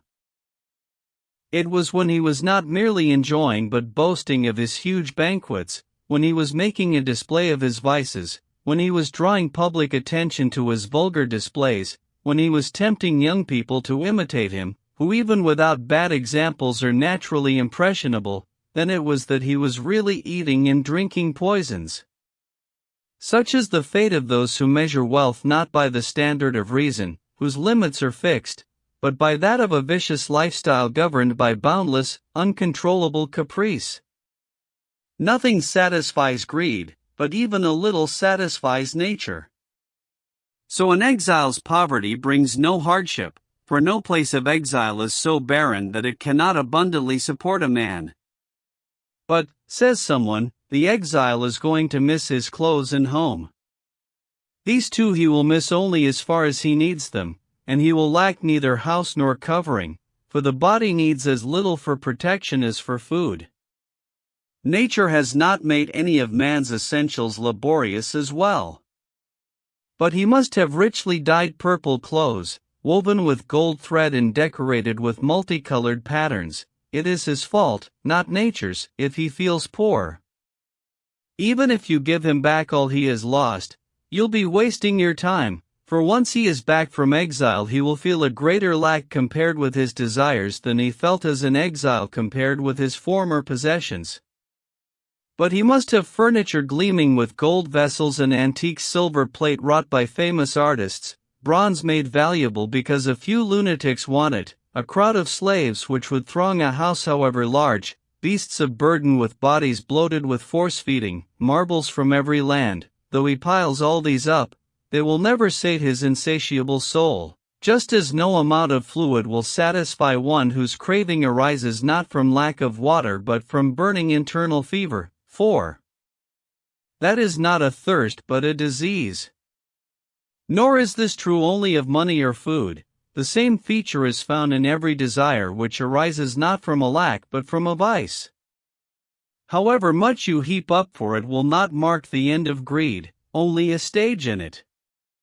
So the man who restrains himself within the bounds set by nature will not notice poverty. the man who exceeds these bounds will be pursued by poverty however rich he is.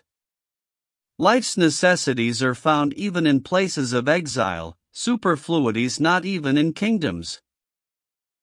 It is the mind that creates our wealth, and this goes with us into exile, and in the harshest desert places it finds sufficient to nourish the body and revels in the enjoyment of its own goods. Money in no way concerns the mind any more than it concerns the gods. All those things which are revered by minds untaught and enslaved to their bodies, marble, gold, silver, great round polished tables, are earthly burdens which a soul pure and conscious of its nature cannot love, for it is light and unencumbered, and destined to soar aloft whenever it is released from the body. Meanwhile, so far as it is not hampered by our limbs and this heavy burden that envelopes us, it surveys things divine with swift and winged thought. So the soul can never suffer exile, being free and akin to the gods and equal to all the universe and all time. For its thought encompasses the whole of heaven, and journeys into all past and future time. This wretched body, the chain and prison of the soul, is tossed hither and thither, upon it punishment and pillage and disease wreak havoc, but the soul itself is holy and eternal, and it cannot be assailed with violence. In case you think I am simply using the teaching of philosophers to make light of the trials of poverty, which no one feels to be a burden unless he thinks it that, first consider that by far the greater proportion of men are poor, but you will not see them looking at all more gloomy and anxious than the rich. In fact, I rather suspect that they are happier in proportion as their minds have less to harry them. Let us pass on to the rich. How frequently are they just like the poor? When they travel abroad, their luggage is restricted, and whenever they are forced to hasten their journey, they dismiss their retinue of attendants. When they are serving in the army, how little of their belongings do they keep with them, since camp discipline forbids any luxury. Nor is it only special conditions of time and place which put them on a level with the poor in their needs. When on occasion they get tired of their riches, they choose certain days on which they dine on the ground and, putting aside their gold and silver vessels, use earthenware ones. What lunatics, to covet sometimes a condition they always dread! What mental darkness, what ignorance of the truth blinds those who, though amicted by the fear of poverty, yet take pleasure in imitating it. For my part, whenever I look back at the fine examples of antiquity, I am ashamed to find consolations for poverty, since the luxury of the times has reached the point where an exile's allowance is more than the inheritance of leading men of old. We all know that Homer had one slave, Plato had 3, and Zeno, the founder of the strict and manly Stoic philosophy, had none. Will anyone on that account say that they lived wretchedly without himself seeming to all by his words to be utterly wretched? Menenius Agrippa, who kept the public peace by acting as mediator between patricians and plebeians, was buried by public subscription. Attilius Regulus, while he was routing the Carthaginians in Africa, wrote to tell the Senate that his hired worker had gone off and abandoned his farm. The Senate voted that during Regulus' absence the farm should be managed by the state. Was it not worth being without a slave so that the Roman people might become his tenant? Scipio's daughters received a dowry from the state treasury because their father had left them nothing. Assuredly it was right for the Roman people to offer tribute to Scipio once, since he was always exacting it from Carthage. Happy were the girls' husbands whose father-in-law was the Roman people. Do you think those whose pantomime actresses marry with a dowry of 1,000,000 sesterces are happier than Scipio, whose children had the Senate for their guardian and received solid copper money as a dowry? Could anyone despise poverty with a pedigree so distinguished? Could an exile resent lacking anything, when Scipio lacked a dowry, Regulus a hired worker, Menenius a funeral, when for all of them supplying their need was all the more honorable simply because they had the need? And so, with these men pleading her cause, poverty wins not only acquittal but high esteem. One might reply, why do you make an artificial separation of those things which can be borne separately but not in combination? You can put up with a change of place if only the place is changed. You can put up with poverty if there is no disgrace, which even alone usually crushes the spirit.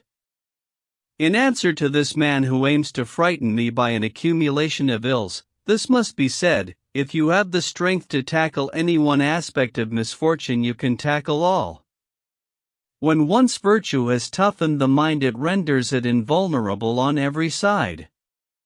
If greed, the most overmastering plague of the human race, has relaxed its grip, ambition will not stand in your way. If you regard your last day not as a punishment but as a law of nature, the breast from which you have banished the dread of death, no fear will dare to enter. If you consider that sexual desire was given to man not for enjoyment but for the propagation of the race, once you are free of this violent and destructive passion rooted in your vitals, every other desire will leave you undisturbed. Reason routs the vices not one by one but all together. The victory is final and complete. Do you think that any wise man can be affected by disgrace, one who relies entirely on himself and holds aloof from common beliefs? A disgraceful death is worse than disgrace, yet. Socrates went to prison with the same expression he wore when he once snubbed the 30 tyrants, and his presence robbed even prison of disgrace, for where Socrates was could not seem a prison. Who is so blind to the truth that he thinks it was a disgrace to Marcus Cato that he was twice defeated in his bid for the praetorship and consulship? The disgrace belonged to the praetorship and consulship which were being honored by Cato. No man is despised by another unless he is first despised by himself. An abject and debased mind is susceptible to such insult. But if a man stirs himself to face the worst of disasters and defeats the evils which overwhelm others, then he wears those very sorrows like a sacred badge. For we are naturally disposed to admire more than anything else the man who shows fortitude in adversity. When Aristides was being led to execution at Athens, everyone who met him cast down his eyes and groaned, as though it was not merely a just man but justice herself who was being punished. Yet one man actually spat in his face.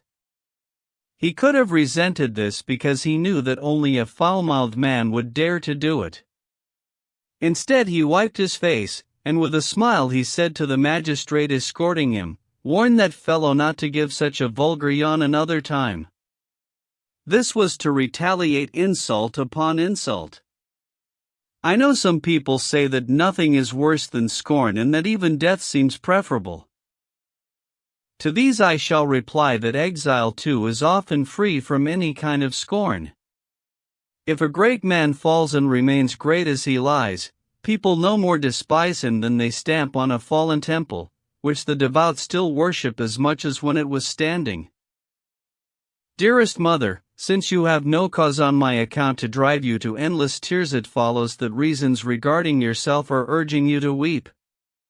Well, there are two. You are bothered either because you seem to have lost some protection, or because you cannot endure the very thought of doing without me. The first point I must touch upon only slightly, for I know that your heart loves your dear ones for themselves alone. Let those mothers reflect on this who exploit their children's influence with a woman's lack of influence, who, because women cannot hold seek power through their sons, who both drain their sons' inheritances and try to get them, who exhaust their sons by lending their eloquence to others. Whereas you have taken the greatest pleasure in your sons' gifts and made the least use of them, you have always set a limit to our generosity without limiting your own. While your father was still alive, you actually gave gifts to your wealthy sons. You administered our inheritances as though you were earnestly looking after your own and being scrupulously provident with another's. You were cautious in using our influence, as if it were someone else's, and in our spells and OCE you had no part, except your pleasure and the expenses. Your love never had regard for self-interest. Therefore, now that your son has been taken from you, you cannot feel the lack of those things which you never thought concerned you when he was safe and sound. I must direct my consolation entirely to that point from which arises the true force of a mother's grief. You say, so I am deprived of my dearest son's embrace, I can't enjoy seeing him or talking to him. Where is he whose appearance smoothed my troubled brow, to whom I confided all my woes? Where are our conversations of which I never tired? Where are his studies which I shared with more than a feminine eagerness and more than a mother's intimacy? Where are our meetings? Where is the unfailing boyish glee at the sight of his mother? To all this you add the actual places where we rejoiced together and socialized, and the reminders of our recent life together which are inevitably the most acute source of mental anguish. For fortune plotted even this cruel blow against you, that only 2 days before I was struck down she contrived that you should depart tranquil in mind and fearing no such disaster. It was well that we had lived far apart, and that an absence of some years had prepared you for this blow. By returning you did not gain the pleasure of your son's presence, but you lost the habit of bearing his absence. If you had been away long before you would have borne the loss more bravely, as the very distance between us would have softened the longing. If you had not gone away you would at least have had the final pleasure of seeing your son for 2 days longer. As it was, cruel fate so arranged it that you could neither be present at my misfortune nor get used to my absence. But the harsher these circumstances are, the greater the courage you must summon up and the more fiercely you must fight, as with an enemy you know and have often defeated. Your blood has not now flowed from an undamaged body, you have been struck exactly where the old scars are. You must not excuse yourself as being a woman who has been virtually given the right to indulge excessively, but not endlessly, in tears. With this in view our ancestors allowed widows to mourn their husbands for 10 months, in order to compromise by public decree with the stubbornness of female grief. They did not prohibit mourning but they limited it. For to be afflicted with endless sorrow at the loss of someone very dear is foolish self-indulgence, and to feel none is inhuman callousness. The best compromise between love and good sense is both to feel longing and to conquer it. You must not pay regard to certain women whose grief, once assumed, was ended only by death. You know some who never removed the mourning dress they put on when they lost their sons. Your life was braver from its start and expects more from you. The excuse of being a woman does not apply to one from whom all womanly faults have been absent. That worst evil of our time, unchastity, has not numbered you among the majority of women, neither jewels nor pearls have influenced you, the glitter of wealth has not struck you as the greatest blessing of the human race. You were brought up in a strict, old-fashioned home and never deviated into the imitation of worse women which is dangerous even to good ones. You were never ashamed of your fertility as if it taunted you with your advancing years, never did you follow other women who seek only to impress by their looks, and hide your pregnancy as if it were an indecent burden, nor did you destroy the hopes of giving birth by abortion. You did not spoil your complexion by paints and cosmetics. You never liked the sort of garment which revealed no more when it was taken off. In you has been seen that matchless ornament, that loveliest beauty which is not dependent on any time of life, that greatest glory of all, modesty. So you cannot, in order to justify your grief, claim the name of woman from which your virtues have set you apart. You ought to be as immune to female tears as to female vices. Not even women will allow you to waste away from your wound, but they will tell you to get your necessary mourning speedily over with and rise again comforted, by willing yourself to keep in mind those women whose conspicuous courage has ranked them with great men. Fortune reduced Cornelia's 12 children to 2. If you wanted to count Cornelia's bereavements, she had lost 10. If you wanted to appraise them, she had lost the Gracchi. But when those around her were weeping and cursing her fate, she forbade them to accuse fortune, which had given her the Gracchi as her sons. It was a fitting son of this mother who said in the assembly, "Would you insult the mother who gave me birth?"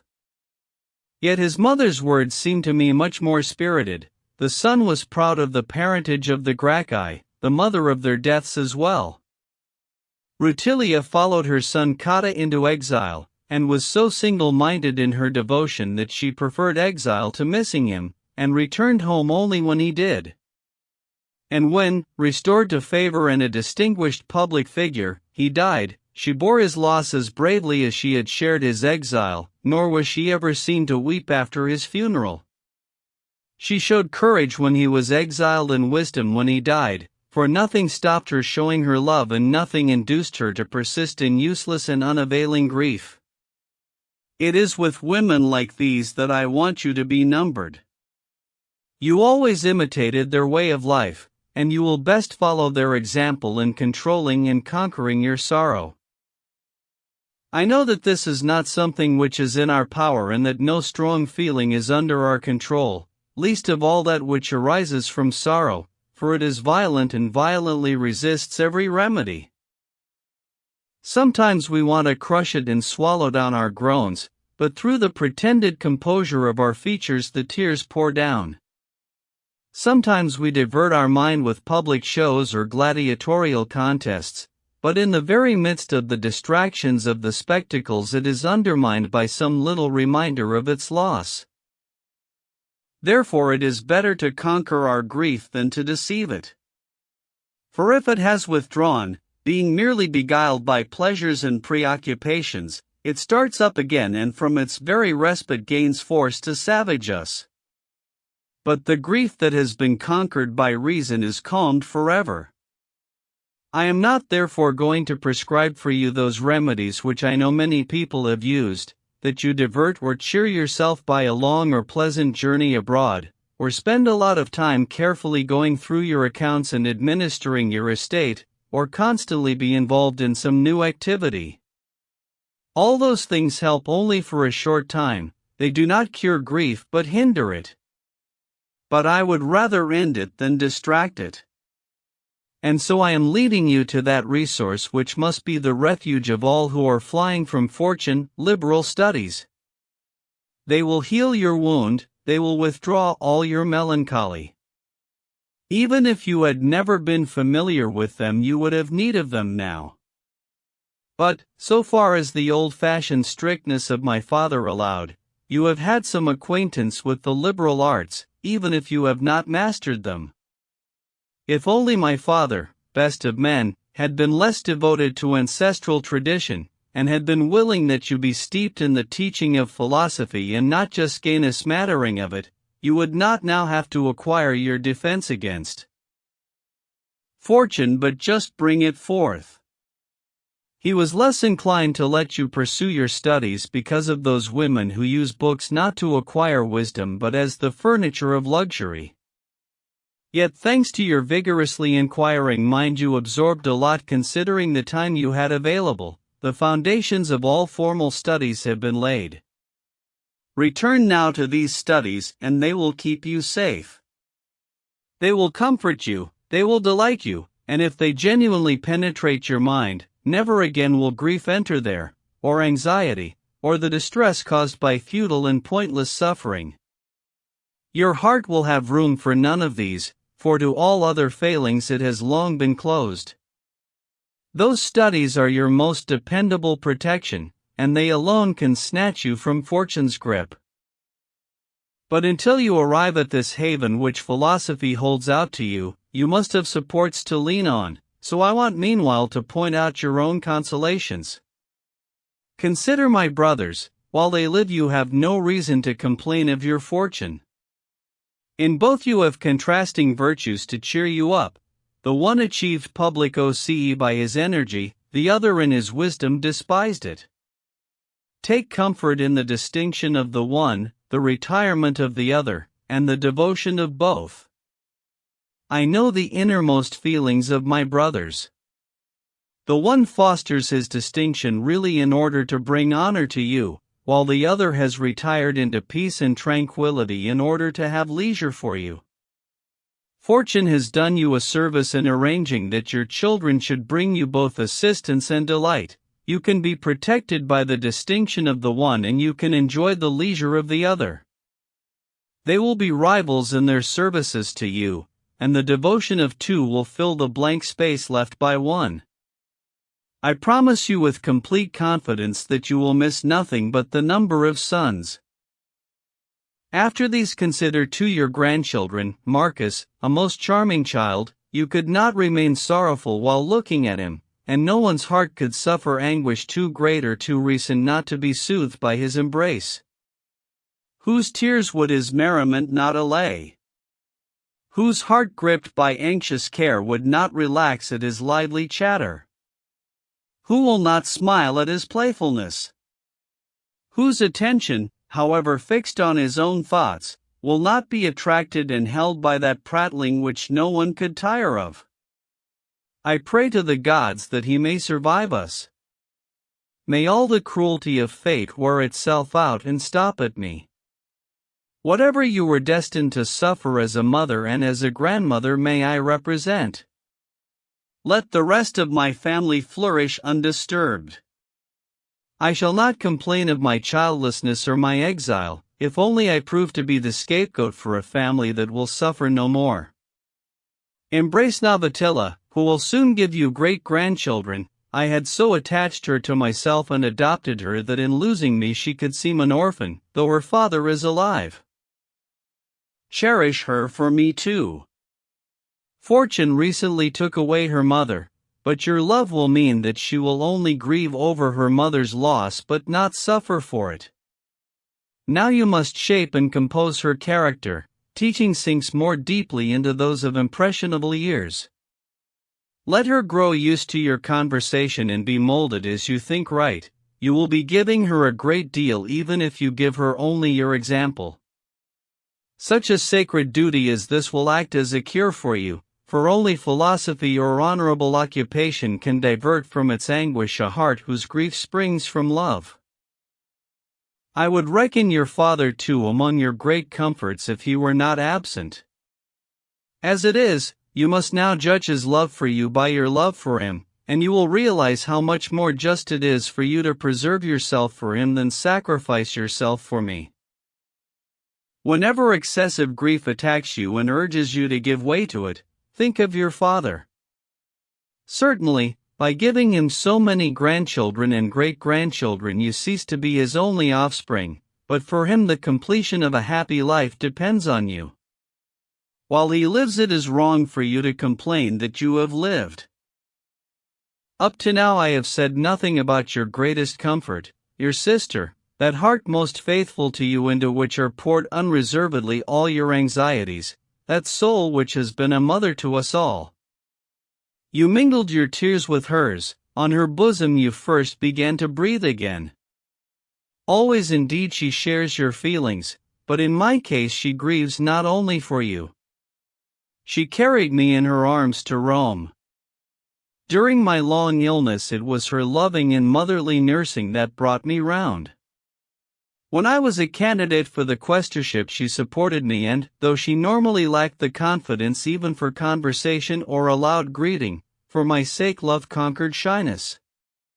Neither her sheltered manner of living, nor her modesty, old-fashioned when compared with the prevalent brazenness of women, nor her tranquility, nor her reserved nature which wanted peace and quiet, none of these prevented her from actually becoming ambitious on my behalf. She, dearest mother, is the source of comfort from which you can revive yourself. Cling to her as much as you can in the closest embraces. Sorrowers tend to avoid what they are most fond of and try to give vent to their grief, but you must share all your thoughts with her. Whether you wish to keep this mood or lay it aside, you will find in her either the end of your sorrow or one who will share it. But if I know the wisdom of this paragon of women, she will not allow you to be consumed in profitless anguish, and she will tell you of an edifying episode in her life which I also witnessed. While actually on a sea voyage she lost her beloved husband, my uncle, whom she had married as a maiden, yet she bore simultaneously the burdens of grief and fear and, though shipwrecked, she rode out the storms and brought his body safely ashore. Oh, how many noble deeds of women are lost in obscurity!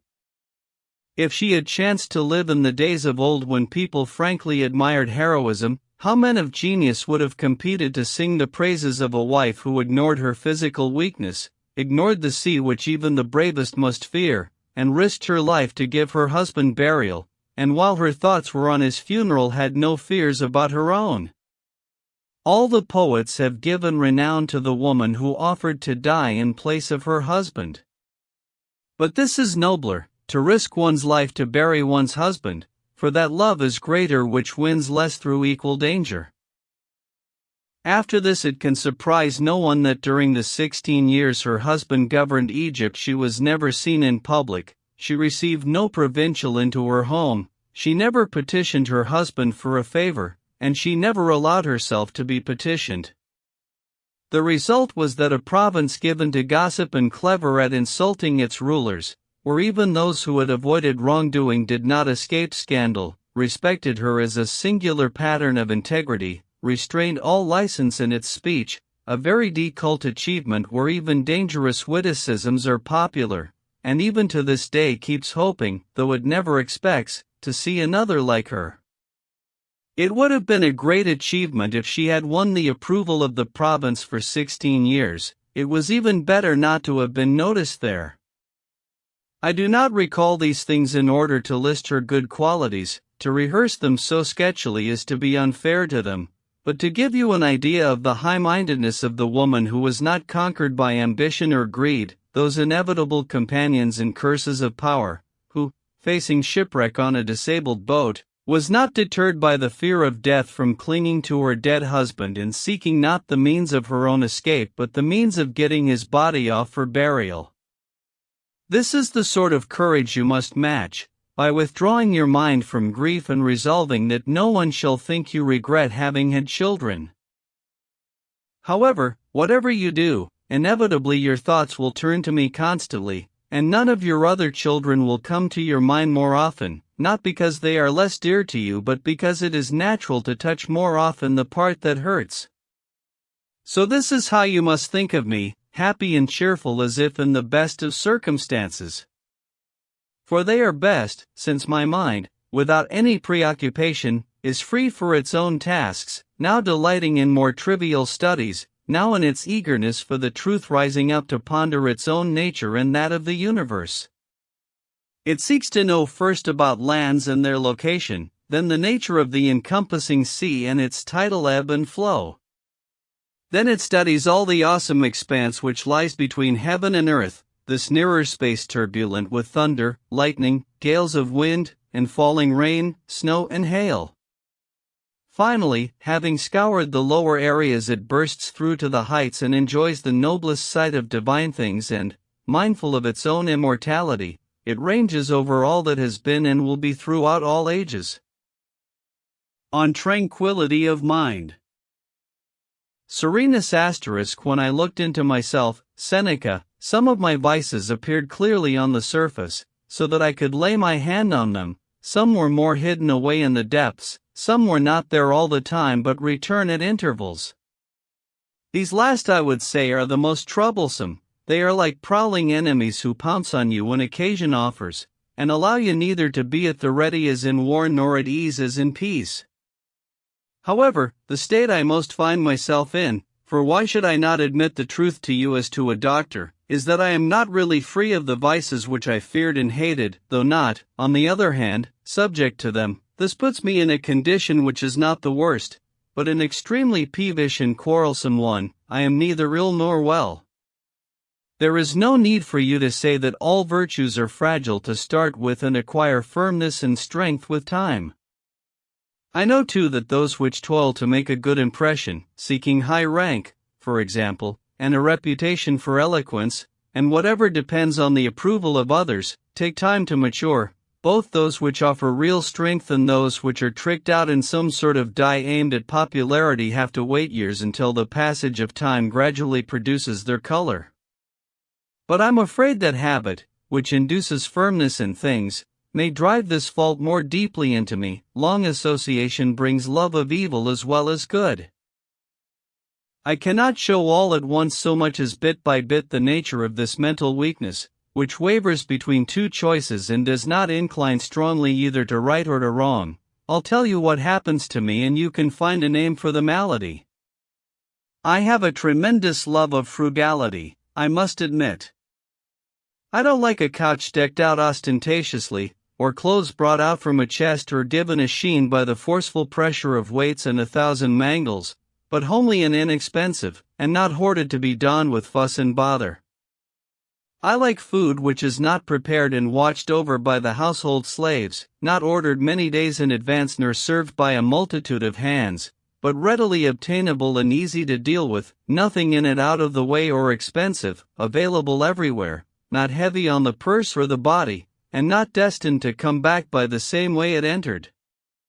I want my servant to be an ordinary, unskilled, homeborn slave, my silver to be the heavy ware of my rustic father without any hallmark, and my table to be without flashy variegated markings and not familiar to the whole town through its many changes of fashionable owners, but set up to be used and not to distract any guest's eyes with pleasure or kindle them with envy. But when I have set up these standards I find my mind dazzled by the fine trappings of some training school for servants, with the slaves more carefully clothed and decked with gold than if they were in a public parade, and a whole army of glittering flunkies, by a house where you even walk on precious stones, where wealth is scattered in every corner, where the roof itself glitters, and the whole populace deferentially attends the ruin of a family heritage. Need I mention pools clear to their depths which flow around the dinner guests, or banquets worthy of their surroundings? After being long given up to frugality, I have found myself surrounded by the lavish splendor of luxury echoing all about me. My vision wavers somewhat, for I can raise my mind to face it more easily than my eyes. And so I come back not a worse but a sadder man. I don't move with my head so high among my trivial possessions, and a secret gnawing doubt undermines me whether that life is superior. None of these things is changing me, but none of them fails to shake me. I decide to follow my teacher's precepts and busy myself in state affairs. I decide to achieve public OC, not, of course, because of the purple robe and the lictor's rods, but so that I can be more ready with help for my friends and relations, for all my fellow citizens, and then for all mankind.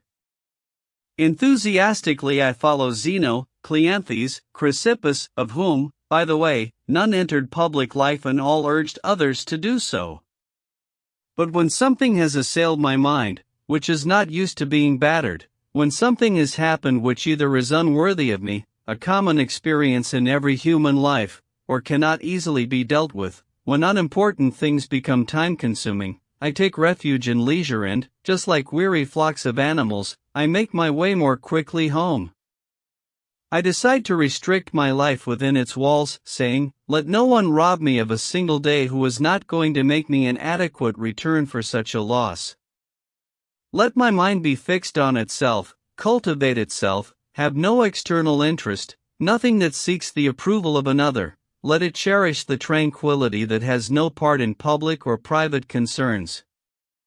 But when my mind is excited by reading a convincing account of something and spurred on by noble examples, I long to rush into the forum, to speak on behalf of one man and offer help to another, which will at least be an attempt to assist even if it does not succeed, or to curb the pride of someone else grown arrogant by success. In my studies I suppose it must indeed be better to keep my theme firmly in view and speak to this, while allowing the theme to suggest my words and so dictate the course of an unstudied style of speech. Where is the need, I ask, to compose something to last for ages? Why not stop trying to prevent posterity being silent about you?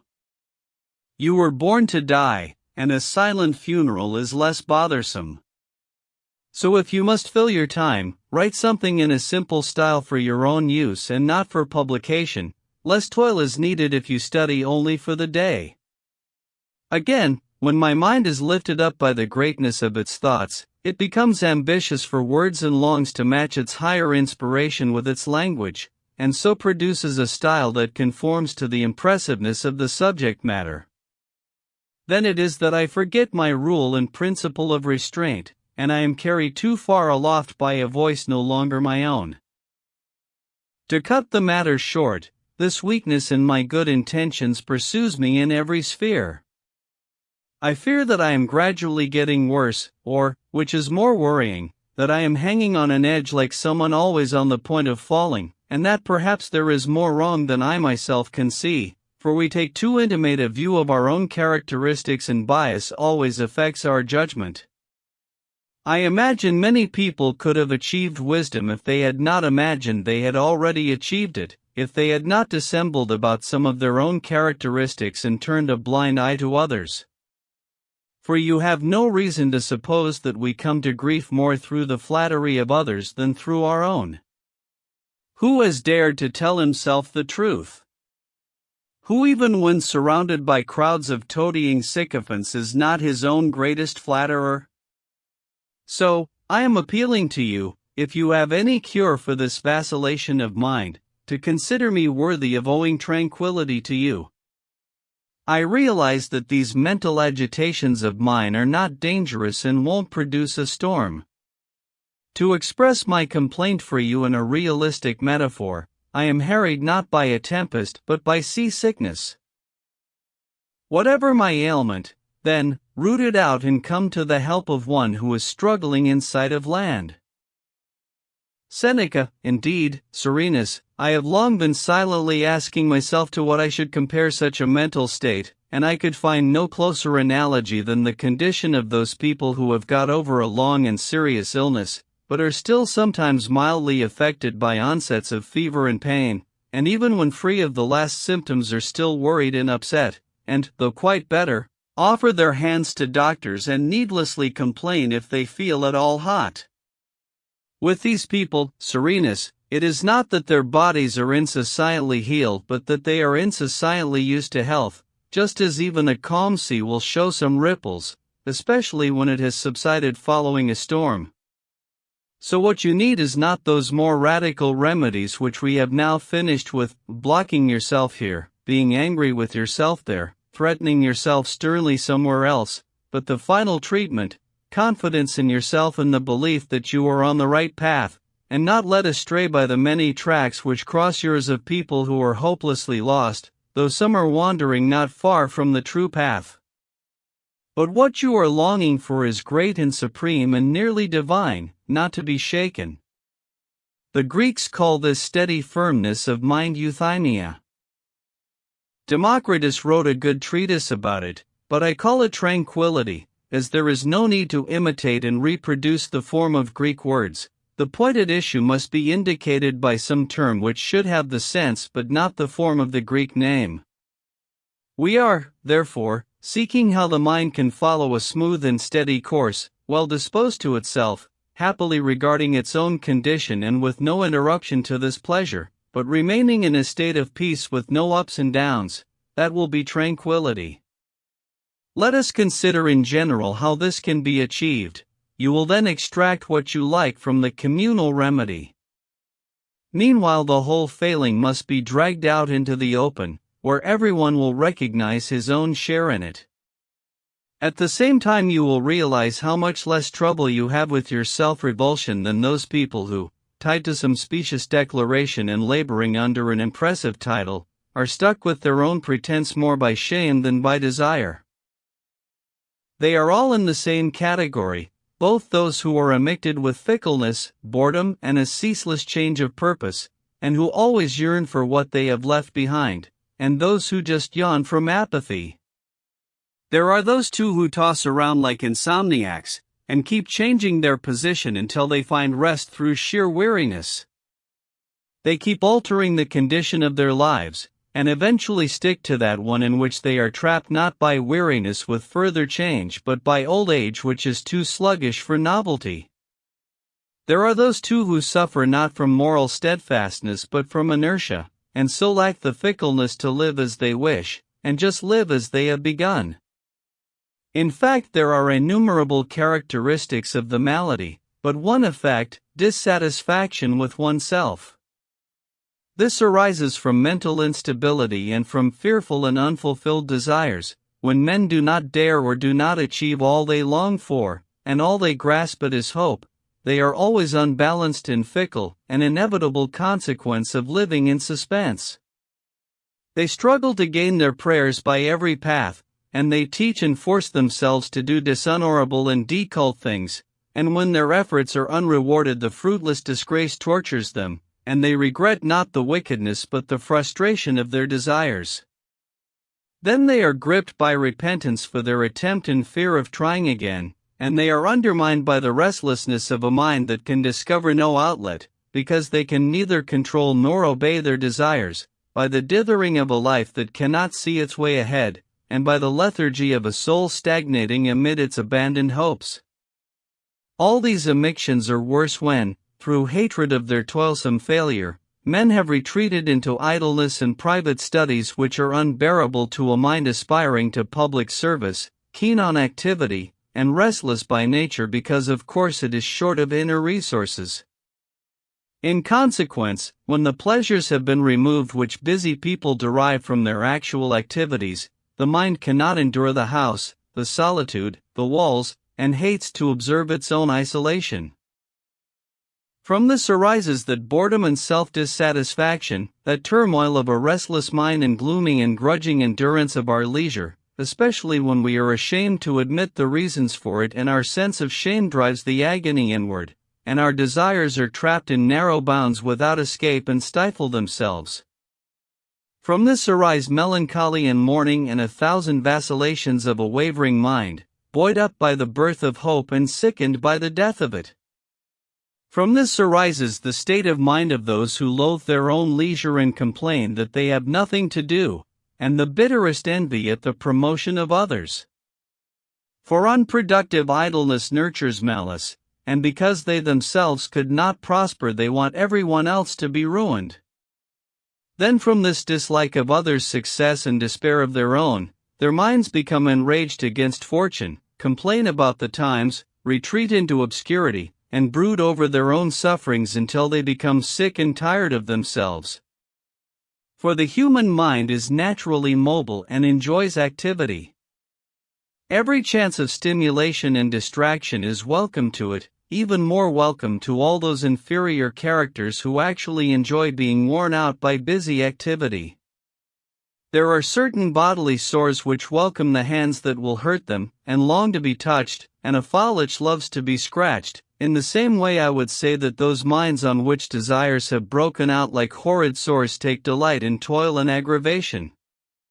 For some things delight our bodies even when they cause some pain, like turning over to change a side that is not yet tired and repeatedly shifting to keep cool. So Achilles in Homer lay now on his face, now on his back, trying to settle in different positions, and like an invalid could endure nothing for long but used his restlessness as a cure. Hence men travel far and wide, wandering along foreign shores and making trial by land and sea of their restlessness, which always hates what is around it. Let's now go to Campania. Then when they get bored with luxury, let's visit uncultivated areas, let's explore the woodlands of Bruttium and Lucania. And yet amid the wild some delight is missing by which their pampered eyes can find relief from the tedious squalor of these unsightly regions. Let's go to Tarentum, with its celebrated harbor and mild winters, an area prosperous enough for a large population even in antiquity. Let's now make our way to the city. Too long have their ears missed the din of applause, now they long to enjoy even the sight of human blood. They make one journey after another and change spectacle for spectacle. As Lucretius says, thus each man ever flees himself. But to what end, if he does not escape himself? He pursues and dogs himself as his own most tedious companion. And so we must realize that our difficulty is not the fault of the places but of ourselves. We are weak in enduring anything, and cannot put up with toil or pleasure or ourselves or anything for long. This weakness has driven some men to their deaths, because by frequently changing their aims they kept falling back on the same things and had left themselves no room for novelty. They began to be sick of life and the world itself, and out of their enervating self-indulgence arose the feeling, how long must I face the same things? You want to know what remedy I can recommend against this boredom. The best course, as Athenodorus says, would be to busy oneself in the practical activity of political involvement and civic duties. For just as some people spend the day in sunbathing, exercise and the care of their bodies, and for athletes it is of the highest practical importance to spend most of their time cultivating the strength of their limbs, to which alone they have devoted themselves, so for you, who are training your mind for the contests of public life, by far the finest approach is regular practice. For when one intends to make himself useful to his fellow citizens and fellow men, he is at the same time getting practice in doing good if he throws himself heart and soul into the duty of looking after both the community and the individual. But, says Athenodorus, since mankind is so insanely ambitious and so many false accusers twist right into wrong, making honesty unsafe and bound to meet resistance rather than help, we should indeed retire from public and political life, though a great mind has scope for free activity even in private life. The energies of lions and other animals are restricted by cages, but not of men, whose finest achievements are seen in retirement.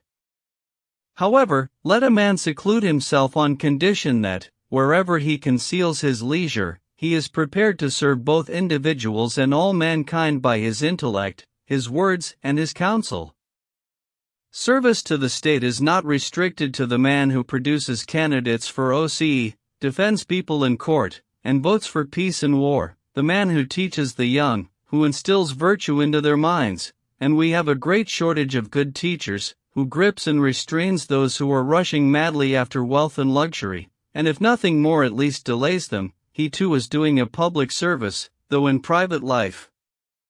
Do you imagine that more benefit is provided by the praetors, who settle cases between foreigners and citizens by pronouncing to appellants the verdict of the assessor, than by those who pronounce on the nature of justice, piety, endurance, bravery, contempt of death, knowledge of the gods, and how free a blessing is that of a good conscience? So if you devote to your studies the time you have taken from your public duties, you will not have deserted or evaded your task. For the soldier is not only the man who stands in the battle line, defending the right and left wings, but also the one who guards the gates and has the post, less dangerous but not idle, of keeping the watch and guarding the armory. These duties, though bloodless, count as military service. If you apply yourself to study, you will avoid all boredom with life, you will not long for night because you are sick of daylight, you will be neither a burden to yourself nor useless to others, you will attract many to become your friends and the finest people will flock about you. For even obscure virtue is never concealed but gives visible evidence of herself, anyone worthy of her will follow her tracks. But if we shun all society and, abandoning the human race, live for ourselves alone, this isolation, devoid of any interest, will be followed by a dearth of worthwhile activity. We shall begin to put up some buildings, to pull down others, to push back the sea, to draw waters through unnatural channels, and to squander the time which nature gave us to be used. Some of us use it sparingly, others wastefully, some spend it so that we can give an account of it, others so that we have no balance left, a most shameful result. Often a very old man has no other proof of his long life than his age. It seems to me, my dear Serenus, that Athenodorus has too easily submitted to the times and too quickly retreated. I would not deny that one has to yield sometimes, but by a gradual retreat, and holding on to our standards and our soldiers' honor. Those who are still armed when they agree terms with their enemies are safer and more highly regarded. This, I think, is what virtue and virtue's disciple should do. If fortune gets the better of someone and deprives him of the means of action, he should not immediately turn his back and bolt, dropping his weapons and looking for a place to hide, as if there were any place where fortune could not find him, but he should apply himself more sparingly to his duties and choose something carefully in which he can serve the state. Suppose he cannot be a soldier, let him seek public OCE. Suppose he has to live in a private capacity, let him be an advocate. Suppose he is condemned to silence, let him help his fellow citizens by unspoken support. Suppose it is dangerous for him to be seen in the forum, in private homes, at the shows, at banquets, let him play the part of a good companion, a loyal friend, a temperate banqueteer. Suppose he has lost the duties of a citizen, let him practice those of a man. With a lofty spirit we have refused to confine ourselves within the walls of one city, and we have gone out to have dealings with the whole earth and claimed the world as our country, for this reason, that we might give our virtue a wider field for action. Suppose you are cut off from judicial OCE, and public speaking and elections are closed to you. Consider all the extensive regions that lie open behind you, all the peoples. You will never find an area barred to you so large that an even larger one is not left open. But take care that this is not entirely your fault, for example, that you don't want to take public OCE except as consul or prytanes or herald or suffs. But suppose you didn't want to serve in the army except as general or tribune? Even if others hold the front line and your lot has put you in the third rank, you must play the soldier there with your voice, your encouragement, your example, and your spirit. Even if a man's hands are cut off, he finds he can yet serve his side by standing firm and cheering them on. You should do something like that. If fortune has removed you from a leading role in public life, you should still stand firm and cheer others on, and if someone grips your throat, still stand firm and help those silent. The service of a good citizen is never useless. Being heard and seen, he helps by his expression, a nod of his head, a stubborn silence, even his gait. Just as certain wholesome substances do us good by their odor even without tasting or touching them, so virtue spreads her advantages even from a distant hiding place.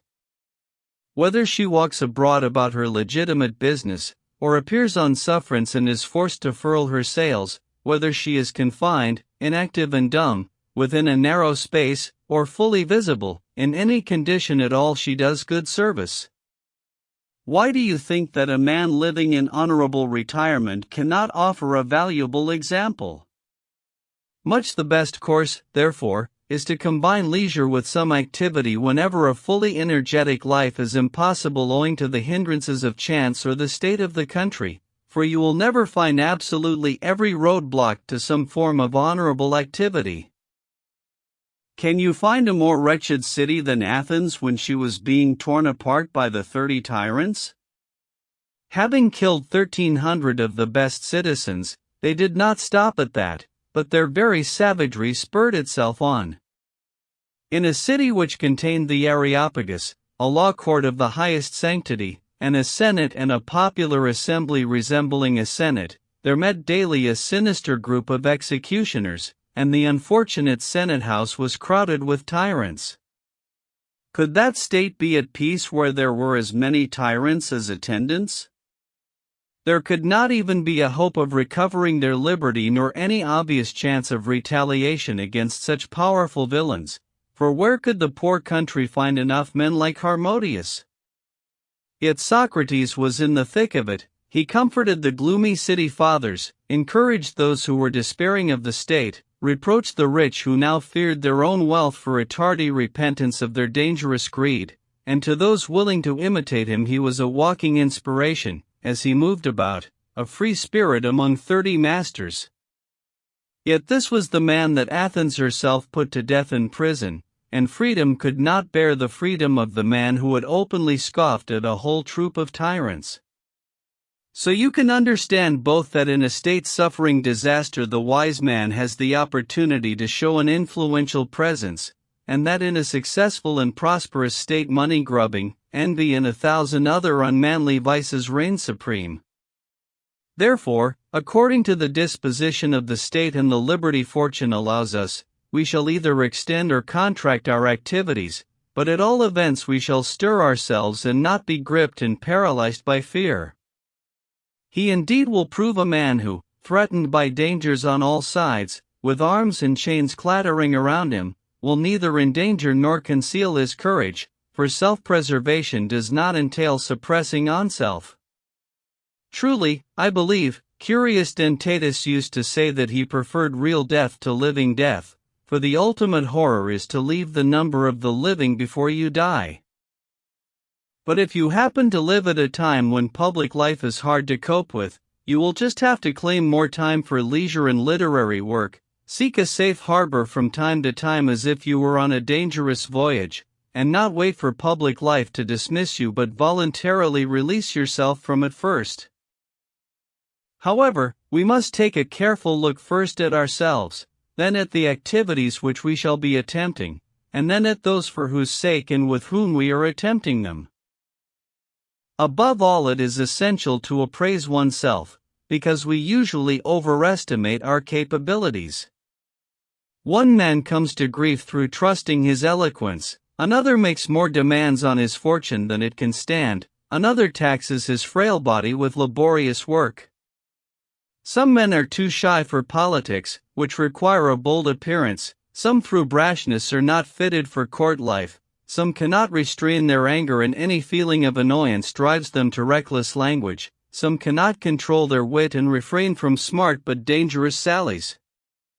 For all of these retirement is more expedient than public activity. A passionate and impatient nature must avoid provocations to outspokenness that will cause trouble.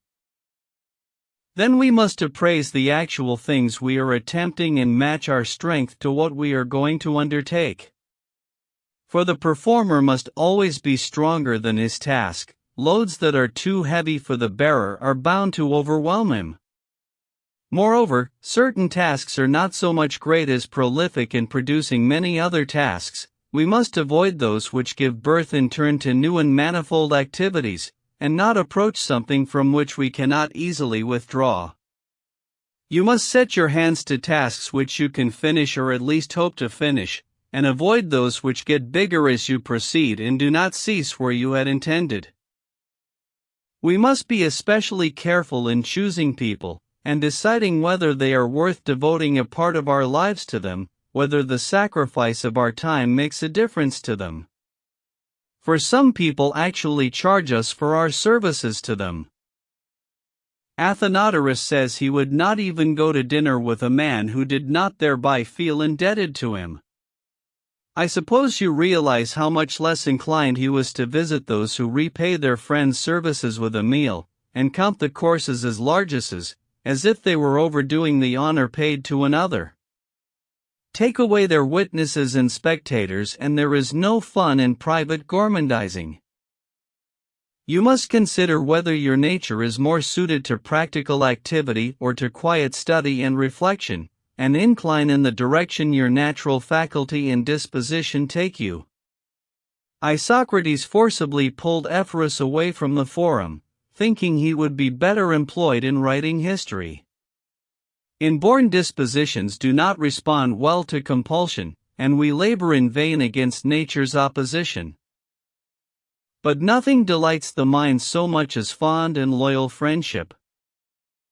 What a blessing it is to have hearts that are ready and willing to receive all your secrets in safety, with whom you are less afraid to share knowledge of something than keep it to yourself, whose conversation soothes your distress, whose advice helps you make up your mind, whose cheerfulness dissolves your sorrow, whose very appearance cheers you up. To be sure, we shall choose those who are as far as possible free from strong desires, for vices spread insidiously, and those nearest to hand are assailed and damaged by contact with them. It follows that, Just as at a time of an epidemic disease we must take care not to sit beside people whose bodies are infected with feverish disease because we shall risk ourselves and suffer from their breathing upon us, so in choosing our friends for their characters we shall take care to find those who are the least corrupted. Mixing the sound with the sick is how disease starts. But I am not enjoining upon you to follow and associate with none but a wise man. For where will you find him whom we have been seeking for ages? In place of the ideal we must put up with the least bad. You would scarcely have the opportunity of a happier choice if you were hunting for good men among the Platos and Xenophons and all that offspring of the Socratic breed, or if you had access to the age of Cato, which produced many men worthy to be born in Cato's time. It also produced many who were worse than at any other time and who committed appalling crimes, for both groups were necessary for Cato to be appreciated. He needed the good to win their approval and the bad to prove his strength. But in the current dearth of good men you must be less particular in your choice. Still, you must especially avoid those who are gloomy and always lamenting, and who grasp at every pretext for complaint. Though a man's loyalty and kindness may not be in doubt, a companion who is agitated and groaning about everything is an enemy to peace of mind. Let us turn to private possessions, the greatest source of human misery. For if you compare all the other things from which we suffer, deaths, illnesses, fears, desires, endurance of pains and toils, with the evils which money brings us, the latter will far outweigh the others. So we must bear in mind how much lighter is the pain of not having money than of losing it, and we shall realize that the less poverty has to lose the less agony it can cause us. For you are mistaken if you think that rich people suffer with more fortitude. The pain of a wound is the same in the largest and the smallest bodies. Bion aptly remarks that plucking out hair hurts bald people just as much as those with hair. You can make the same point that rich and poor suffer equal distress, for both groups cling to their money and suffer if it is torn away from them. But, as I said, it is easier to bear and simpler not to acquire than to lose, so you will notice that those people are more cheerful whom fortune has never favored than those whom she has deserted. That great-souled man Diogenes realized this, and arranged that nothing could be taken from him. You can call this state poverty, deprivation, need, and give this freedom from care any shameful name you like. I shall not count this man happy if you can find me another who has nothing to lose. If I am not mistaken, it is a royal position among all the misers, the cheats, the robbers, the kidnappers, to be the only one who cannot be harmed. If anyone has any doubts about Diogenes' felicity, he can also have doubts about the condition of the immortal gods, whether they are living unhappily because they have no estates and parks and costly farms let out to foreign tenants and vast receipts of interest in the forum. Are you not ashamed of yourselves, all of you who are smitten by wealth? Come, look at the heavens, you will see the gods devoid of possessions, and giving everything though they have nothing. Do you think a man who has stripped himself of all the gifts of chance is poor, or that he resembles the immortal gods? Demetrius, Pompey's freedman, was not ashamed to be richer than Pompey. Would you say he was thereby happier? He used to keep the tally of his slaves daily like a general reviewing his army, where previously he would have thought it richest to have 2 underslaves and a roomier cell. Yet when Diogenes was told that his only slave had run away, he did not think it worth the trouble to get him back. It would be degrading, he said, if Manes can live without Diogenes and not Diogenes without Manes. I think what he meant was, mind your own business, Fortune, Diogenes has nothing of yours now. My slave has run away, no, it is I who have got away free. A household of slaves needs clothing and food, so many bellies of ravenous creatures must be looked after, garments bought, thieving hands guarded against, and services employed in the face of tears and curses. How much happier is the man who owes nothing to anybody except the one he can most easily refuse, himself.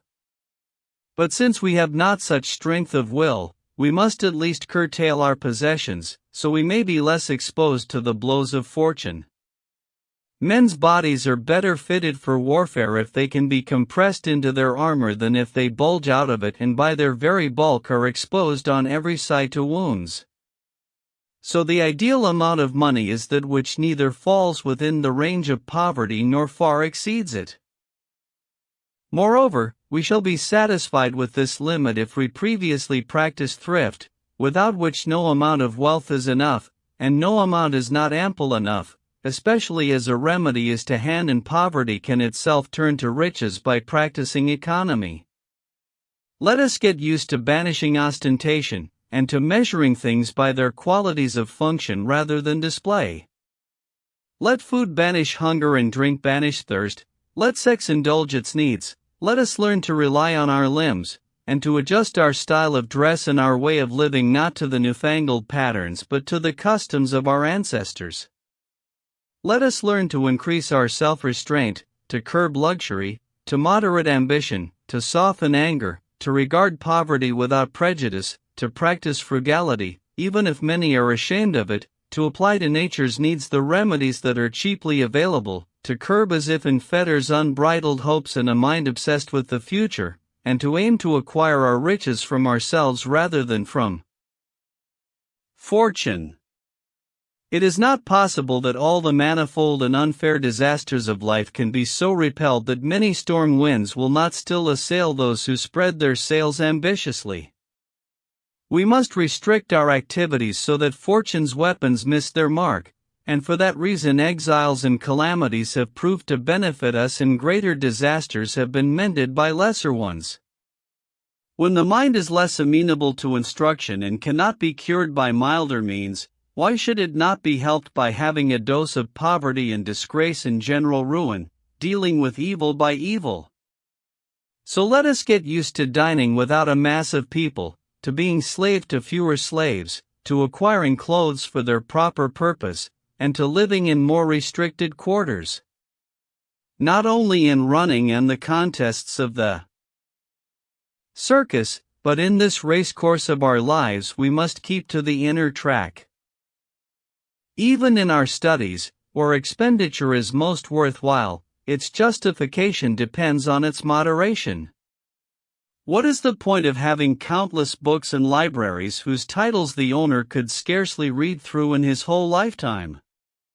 The mass of books burdens the student without instructing him, and it is far better to devote yourself to a few authors than to get lost among many. 40,000 books were burned in the library at Alexandria. Someone else can praise it as a sumptuous monument to royal wealth, like Titus Livius, who calls it a notable achievement of the good taste and devotion of kings. That was not good taste or devotion but scholarly self-indulgence, in fact, not even scholarly, since they had collected the books not for scholarship but for display.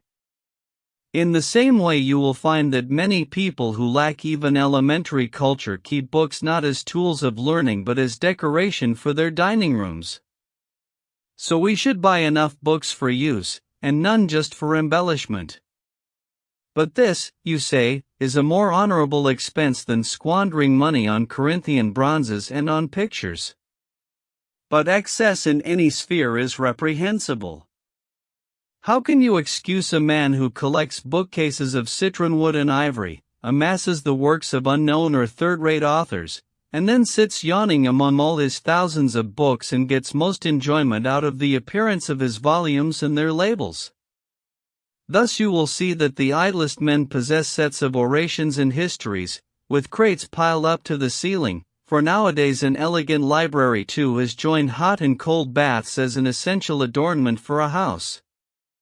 I would certainly excuse people for erring through an excessive love of study, but these collections of works of inspired genius, along with their several portraits, are acquired only for pretentious wall decoration. But perhaps you have become involved in some default situation in life in which either public or private circumstances have fastened a noose on you unawares, which you can neither loosen nor snap. You must reflect that fettered prisoners only at first feel the weight of the shackles on their legs. In time, when they have decided not to struggle against but to bear them, they learn from necessity to endure with fortitude, and from habit to endure with ease.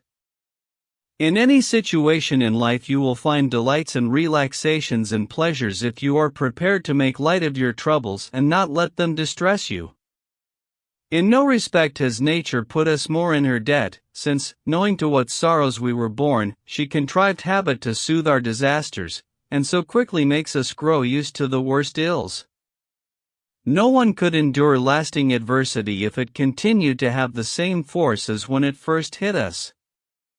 We are all tied to fortune, some by a loose and golden chain, and others by a tight one of baser metal, but what does it matter?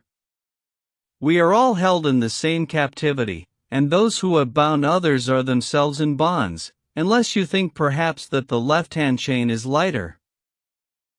One man is bound by high OCE, another by wealth, good birth weighs down some, and a humble origin others. Some bow under the rule of other men and some under their own. Some are restricted to one place by exile, others by priesthoods. All life is a servitude. So you have to get used to your circumstances, complain about them as little as possible, and grasp whatever advantage they have to offer. No condition is so bitter that a stable mind cannot find some consolation in it. Often small areas can be skillfully divided up to allow room for many uses, and arrangement can make a narrow piece of ground inhabitable. Think your way through difficulties. Harsh conditions can be softened, restricted ones can be widened, and heavy ones can weigh less on those who know how to bear them. Moreover, we must not send our desires on a distant hunt, but allow them to explore what is near to hand, since they do not submit to being totally confined. Abandoning those things which are impossible or difficult to attain, let us pursue what is readily available and entices our hopes, yet recognize that all are equally trivial, outwardly varied in appearance but uniformly futile within. And let us not envy those who stand higher than we do, what look like towering heights or precipices. On the other hand, those whom an unfair fate has put in a critical condition will be safer for lowering their pride in things that are in themselves proud and reducing their fortune as far as they can to a humble level. Indeed, there are many who are forced to cling to their pinnacle because they cannot descend without falling, but they must bear witness that this in itself is their greatest burden, that they are forced to be a burden to others, and that they are not so much elevated as impaled. By justice, gentleness, kindness and lavish generosity let them prepare many defenses against later disasters to give them hope of hanging on more safely. But nothing can rescue us from these mental vacillations so silently as always to set some limit to advancements, and not to allow fortune the decision when they should cease but ourselves to stop far short of that. In this way we shall have some desires to stimulate the mind, but being limited they will not lead us to a state of uncontrolled uncertainty. What I am saying applies to people who are imperfect, commonplace and unsound, not to the wise man. He does not have to walk nervously or cautiously, for he has such self-confidence that he does not hesitate to make a stand against fortune and will never give ground to her. He has no reason to fear her, since he regards as held on sufferance not only his goods and possessions and status, but even his body, his eyes and hand, and all that makes life more dear, and his very self, and he lives as though he were lent to himself and bound to return the loan on demand without complaint.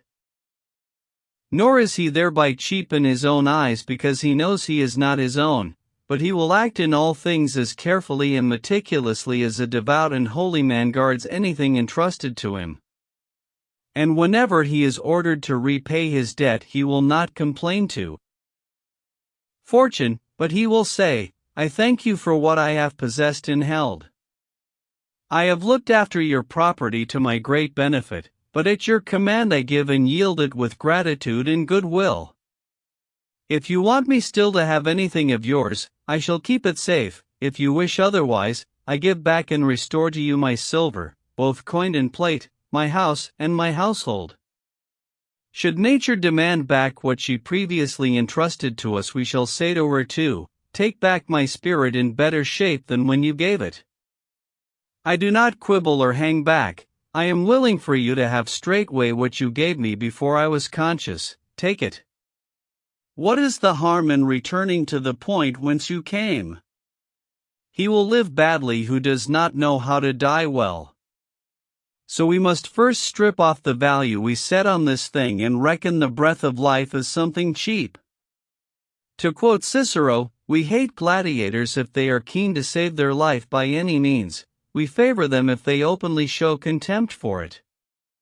You must realize that the same thing applies to us, for often the cause of dying is the fear of it. Dame Fortune, who makes sport with us, says, "Why should I preserve you, base and fearful creature? You will only receive more severe wounds and stabs, as you don't know how to offer your throat. But you will both live longer and die more easily, since you received the blade bravely, without withdrawing your neck and putting your hands in the way. He who fears death will never do anything worthy of a living man. But he who knows that this was the condition laid down for him at the moment of his conception will live on those terms, and at the same time he will guarantee with a similar strength of mind that no events take him by surprise. For by foreseeing anything that can happen as though it will happen, he will soften the onslaught of all his troubles, which present no surprises to those who are ready and waiting for them, but fall heavily on those who are careless in the expectation that all will be well. There is disease, imprisonment, disaster, fire. None of these is unexpected. I did know in what riotous company nature had enclosed me. So many times have the dead been lamented in my neighborhood, so many times have torch and taper conducted untimely funerals past my threshold. Often has the crash of a falling building echoed beside me. Many who were linked to me through the Forum and the Senate and everyday conversation have been carried off in a night, which has severed the hands once joined in friendship. Should it surprise me if the perils which have always roamed around me should some day reach me? A great number of people plan a sea voyage with no thought of a storm. I shall never be ashamed to go to a bad author for a good quotation.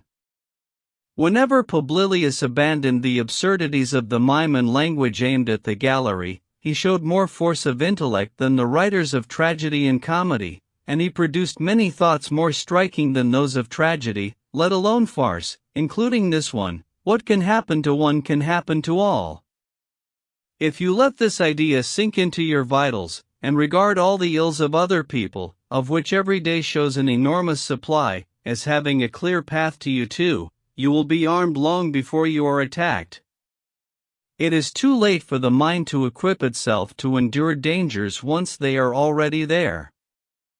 I didn't think it would happen, and would you ever have believed it would turn out so? Why ever not? Are there any riches which are not pursued by poverty and hunger and beggary? What rank is there whose purple robe and augur's staff and patrician shoestraps are not attended by squalor and the brand of disgrace and 1,000 marks of shame and utter contempt? What kingship does not face ruin and trampling down, the tyrant and the hangman? And these things are not separated by wide intervals. There is only a brief hour between sitting on a throne and kneeling to another. Know, then, that every condition can change, and whatever happens to anyone can happen to you too. You are rich, but are you richer than Pompey? Yet even he lacked bread and water when Gaius, his old relation and new host, had opened the house of Caesar to him so that he could close his own.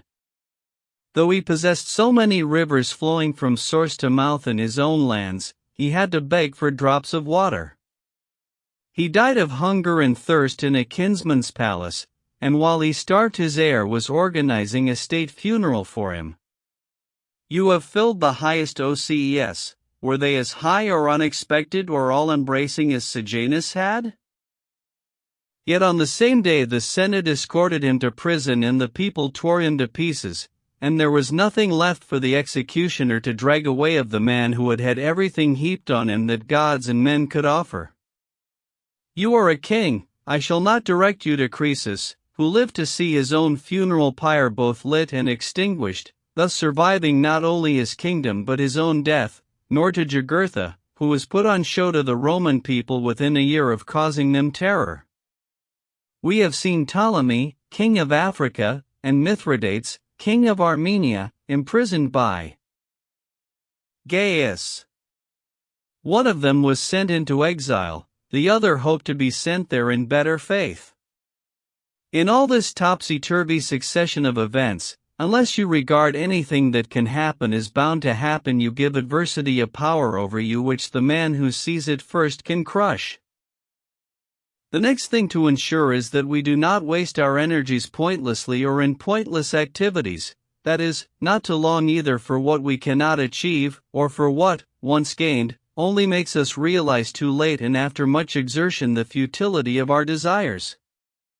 In other words, let our labor not be in vain and without result, nor the result unworthy of our labor, for usually bitterness follows if either we do not succeed or we are ashamed of succeeding.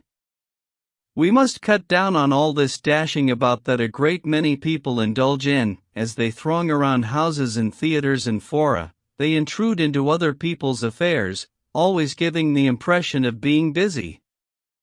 If you ask one of them as he comes out of a house, "Where are you going? What do you have in mind?" he will reply, "I really don't know, but I'll see some people, I'll do something." They wander around aimlessly looking for employment, and they do not what they intended but what they happen to run across. Their roaming is idle and pointless, like ants crawling over bushes, which purposelessly make their way right up to the topmost branch and then all the way down again. Many people live a life like these creatures, and you could not unjustly call it busy idleness. You will feel sorry for some folk you see rushing along as if to a fire, so often do they bump headlong into those in their way and send themselves and others sprawling, when all the time they have been running to call on someone who will not return the call, or to attend the funeral of somebody they don't know, or the trial of somebody who is constantly involved in litigation, or the betrothal of a woman who is constantly getting married, and while attending a litter have on occasion even carried it. They then return home, worn out to no purpose and swearing they themselves don't know why they went out or where they have been, and the next day they will wander forth on the same old round. So let all your activity be directed to some object, let it have some end in view. It is not industry that makes men restless, but false impressions of things drive them mad.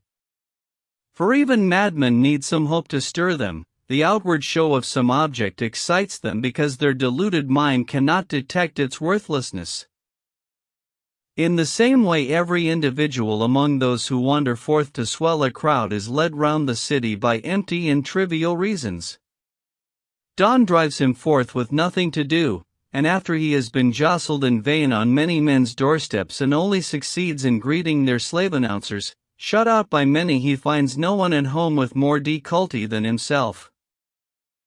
This evil leads in turn to that most disgraceful vice of eavesdropping and prying into public and secret things and learning about many matters which are safe neither to talk about nor to listen to. I imagine that Democritus had this in mind when he began. Anyone who wishes to live a quiet life should not engage in many activities either privately or publicly, meaning, of course, useless ones. For if they are essential, then not just many but countless things have to be done both privately and publicly. But when no binding duty summons us, we must restrain our actions. For a man who is occupied with many things often puts himself into the power of fortune, whereas the safest policy is rarely to tempt her, though to keep her always in mind and to trust her in nothing. Thus, I shall sail unless something happens, and I shall become praetor unless something prevents me, and my business will be successful unless something interferes. That is why we say that nothing happens to the wise man against his expectation. We remove him not from the chances that befall mankind but from their mistakes, nor do all things turn out for him as he wished but as he reckoned, and above all he reckoned that something could block his plans. But inevitably the mind can cope more easily with the distress arising from disappointed longings if you have not promised it certain success.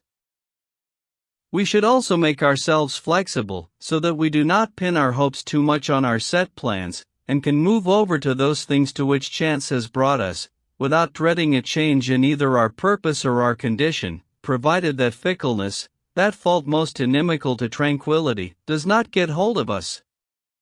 For obstinacy, from which fortune often extorts something, is bound to bring wretchedness and anxiety, and much more serious is the fickleness that nowhere restrains itself. Both are hostile to tranquility, and find change impossible and endurance impossible.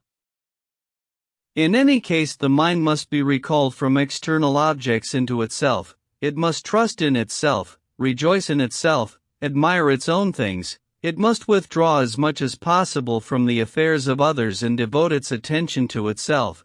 It must not feel losses and should take a kindly view even of misfortunes.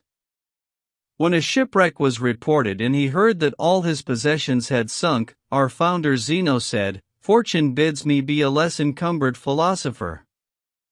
When a tyrant threatened to kill the philosopher Theodorus, and indeed to leave him unburied, he replied, "You can please yourself, and my half-pint of blood is in your power, but as to burial, you are a fool if you think it matters to me whether I rot above or below ground." Julius Caenus, an outstandingly fine man, whom we can admire even though he was born in our age, had a long dispute with Gaius, and as he was going away that Phalaris said to him, "In case you are deluding yourself with foolish hopes, I have ordered you to be led off to execution." His reply was, "I thank you, noble emperor." I am not certain what he meant, for many possibilities occur to me. Did he mean to be insulting by showing the extent of the cruelty which caused death to be a blessing? Was he taunting him with his daily bouts of madness, for people used to thank him whose children had been murdered and whose property had been confiscated? Was he accepting his sentence as a welcome release? Whatever he meant, it was a spirited reply. Someone will say, after this Gaius could have ordered him to live. Canis was not afraid of that. Gaius was known to keep his word in commands of that sort. Will you believe that? Canis spent the 10 days leading up to his execution without any anxiety at all? It is incredible what that man said, what he did, how calm he remained. He was playing draughts when the centurion who was dragging off a troop of condemned men ordered him to be summoned too.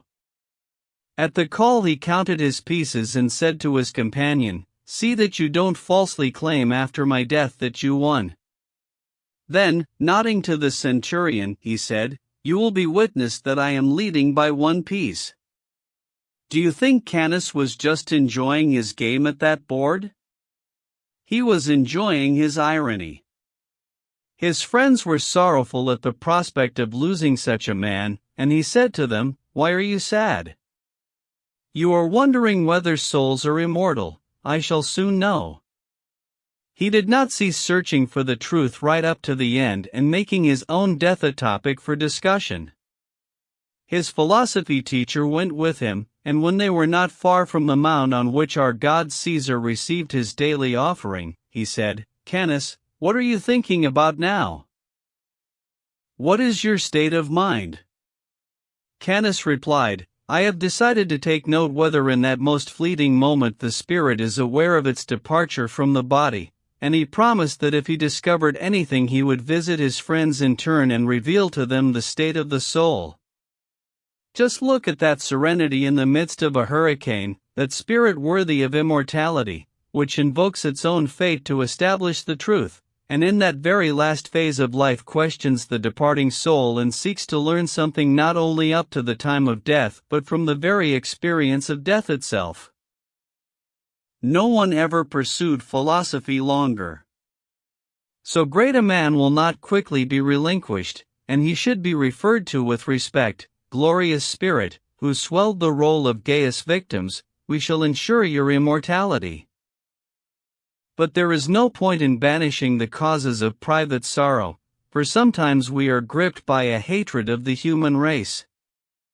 When you consider how rare is simplicity and how unknown is innocence, how you scarcely ever find loyalty except when it is expedient, what a host of successful crimes you come across, and all the things equally hateful that men gain and lose through lust, and how ambition is now so far from setting limits to itself that it acquires a luster from viciousness, all this drives the mind into a darkness whose shadows overwhelm it, as though those virtues were overturned which it is not possible to hope for and not useful to possess.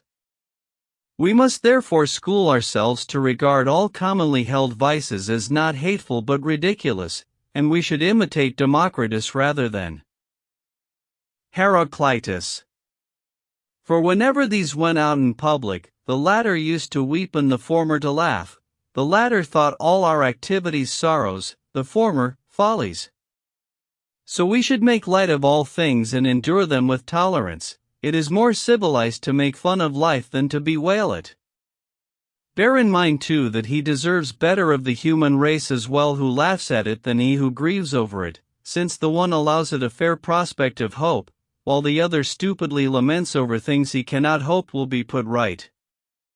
And, all things considered, it is the mark of a greater mind not to restrain laughter than not to restrain tears, since laughter expresses the gentlest of our feelings, and reckons that nothing is great or serious or even wretched in all the trappings of our existence. Let every man contemplate the individual occurrences which bring us joy or grief, and he will learn the truth of Bion's dictum, that all the activities of men are like their beginnings, and their life is not more high-souled or serious than their conception, and that being born from nothing they are reduced to nothing. Yet it is preferable to accept calmly public behavior in human failings, and not to collapse into either laughter or tears. For to be tormented by other people's troubles means perpetual misery, while to take delight in them is an inhuman pleasure, just as it is an empty show of kindness to weep and assume a solemn look because somebody is burying a son. In your own troubles too, the appropriate conduct is to indulge as much grief as nature, not custom, demands, for many people weep in order to be seen weeping, though their eyes are dry as long as there is nobody looking, since they regard it as bad form not to weep when everyone is weeping. This evil of taking our cue from others has become so deeply ingrained that even that most basic feeling, grief, degenerates into imitation. We must next look at a category of occurrences which with good reason cause us grief and anxiety. When good men come to a bad end, when Socrates is compelled to die in prison and Rutilius to live in exile, when Pompey and Cicero have to offer their necks to their clients, when Cato, that living pattern of the virtues, has to fall on his sword to show the world what is happening to himself and the state at the same time, then we have to feel anguish that fortune hands out such unfair rewards. And what can each of us then hope for himself when he sees the best men suffering the worst fates? What follows then? Observe how each of those men bore his fate, and if they were brave, long with your spirit for a spirit like theirs. If they died with womanly cowardice, then nothing died with them. Either they are worthy of your admiration for their courage or unworthy of your longing for their cowardice.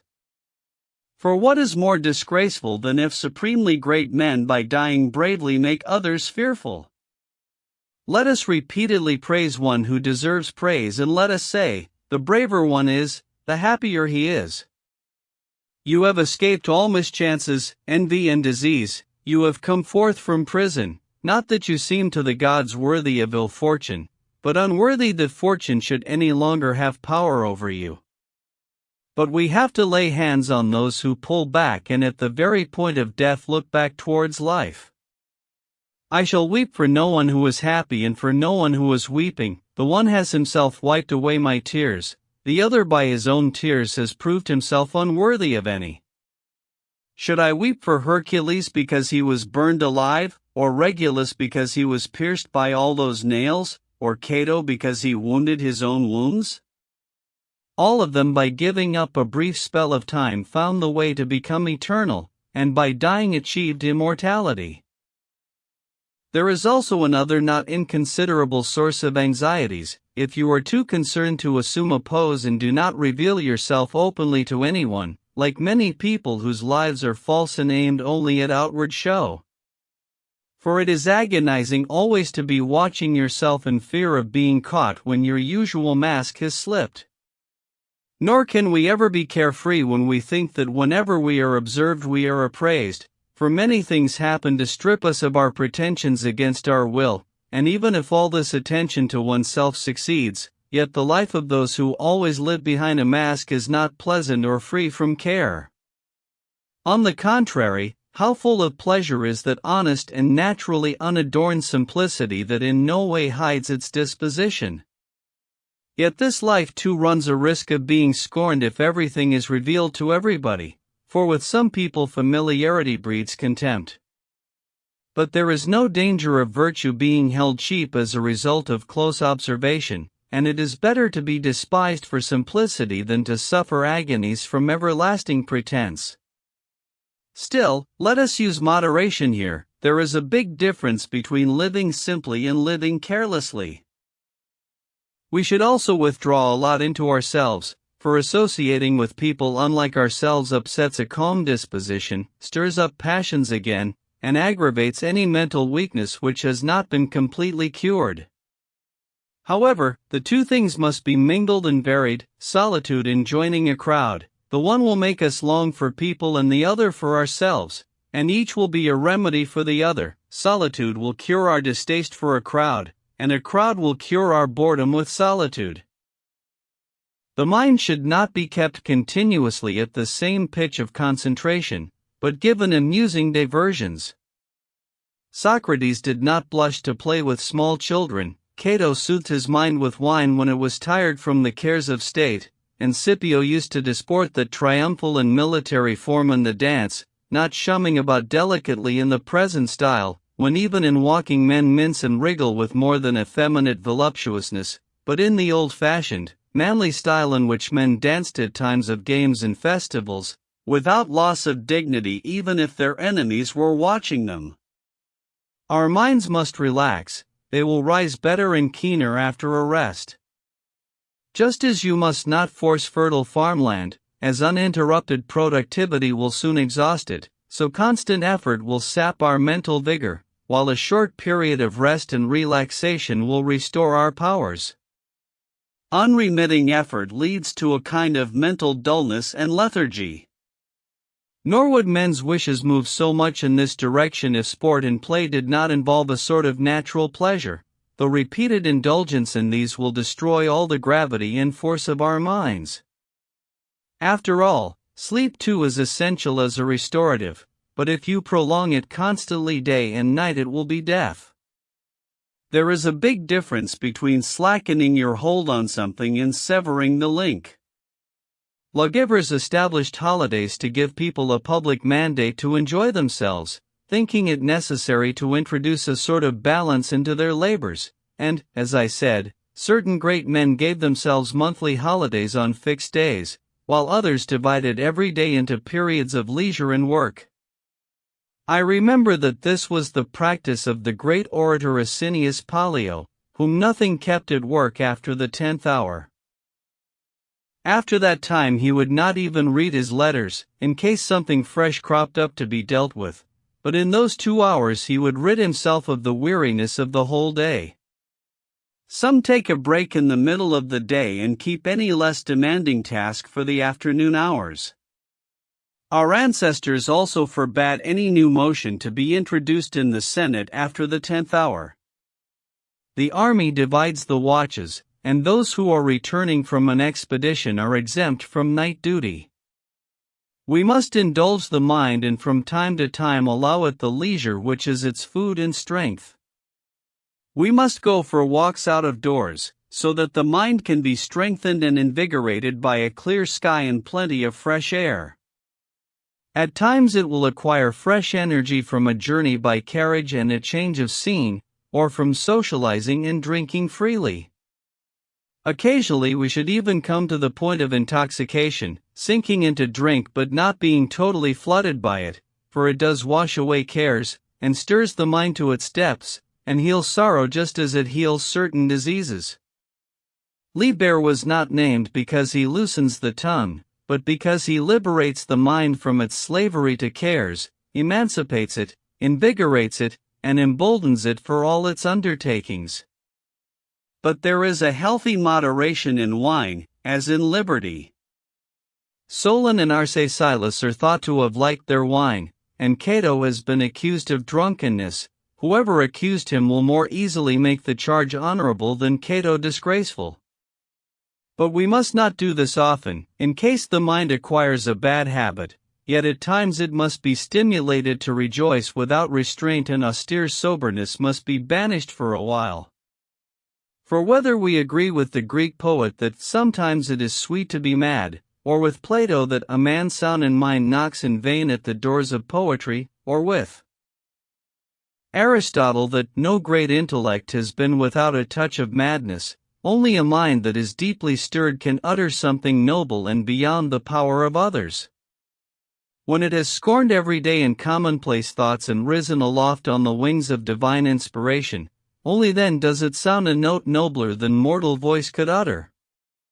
As long as it remains in its senses it cannot reach any lofty and deculed height, it must desert the usual track and race away, champing the bit and hurrying its driver in its course to a height it would have feared to scale by itself. So here you have, my dear Serenus, the means of preserving your tranquility, the means of restoring it, and the means of resisting the faults that creep up on you unawares. But be sure of this, that none of them is strong enough for those who want to preserve such a fragile thing, unless the wavering mind is surrounded by attentive and unceasing care. The end. About the author. Lucius Annaeus Seneca, c. 4 BC, 65 AD, widely known as Seneca the Younger, was a Roman philosopher, statesman, playwright, and one of the central figures of Stoicism. Born in Córdoba, Hispania, and raised in Rome, Seneca became a renowned orator and thinker, ultimately serving as tutor and later advisor to Emperor Nero. A man of remarkable intellect, Seneca explored themes of virtue, self-discipline, emotional resilience, and the rational pursuit of inner freedom. His philosophical writings, particularly his essays and moral letters, were not abstract theories but practical instruction on how to endure adversity and live a life of purpose. Despite his political prominence, Seneca's life was marked by moments of exile, controversy, and personal struggle. In 65 AD, accused of conspiracy against Nero, he was ordered to take his own life, a death he faced with stoic calm and dignity. Seneca's ideas have shaped Western thought for nearly 2,000 years. On the Shortness of Life, along with Letters from a Stoic, on Anger, and on the Happy Life, continue to inspire readers all over the world to examine how they spend their time, cultivate wisdom, and pursue what truly matters. Production credits. This audiobook was produced by Pigeon Publishing House. Dedicated to the preservation of timeless literature. Copyright 2025, Pigeon Publishing House.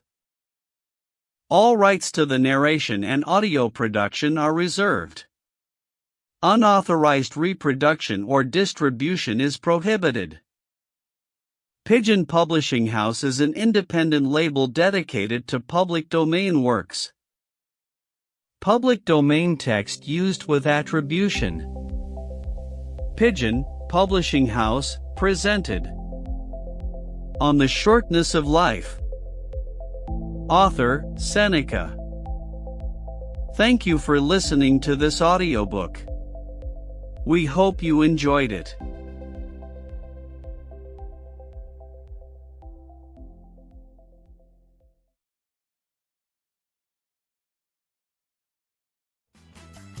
If you enjoyed this classic, follow the show and leave a quick review, and join us every Tuesday and Thursday for more timeless stories.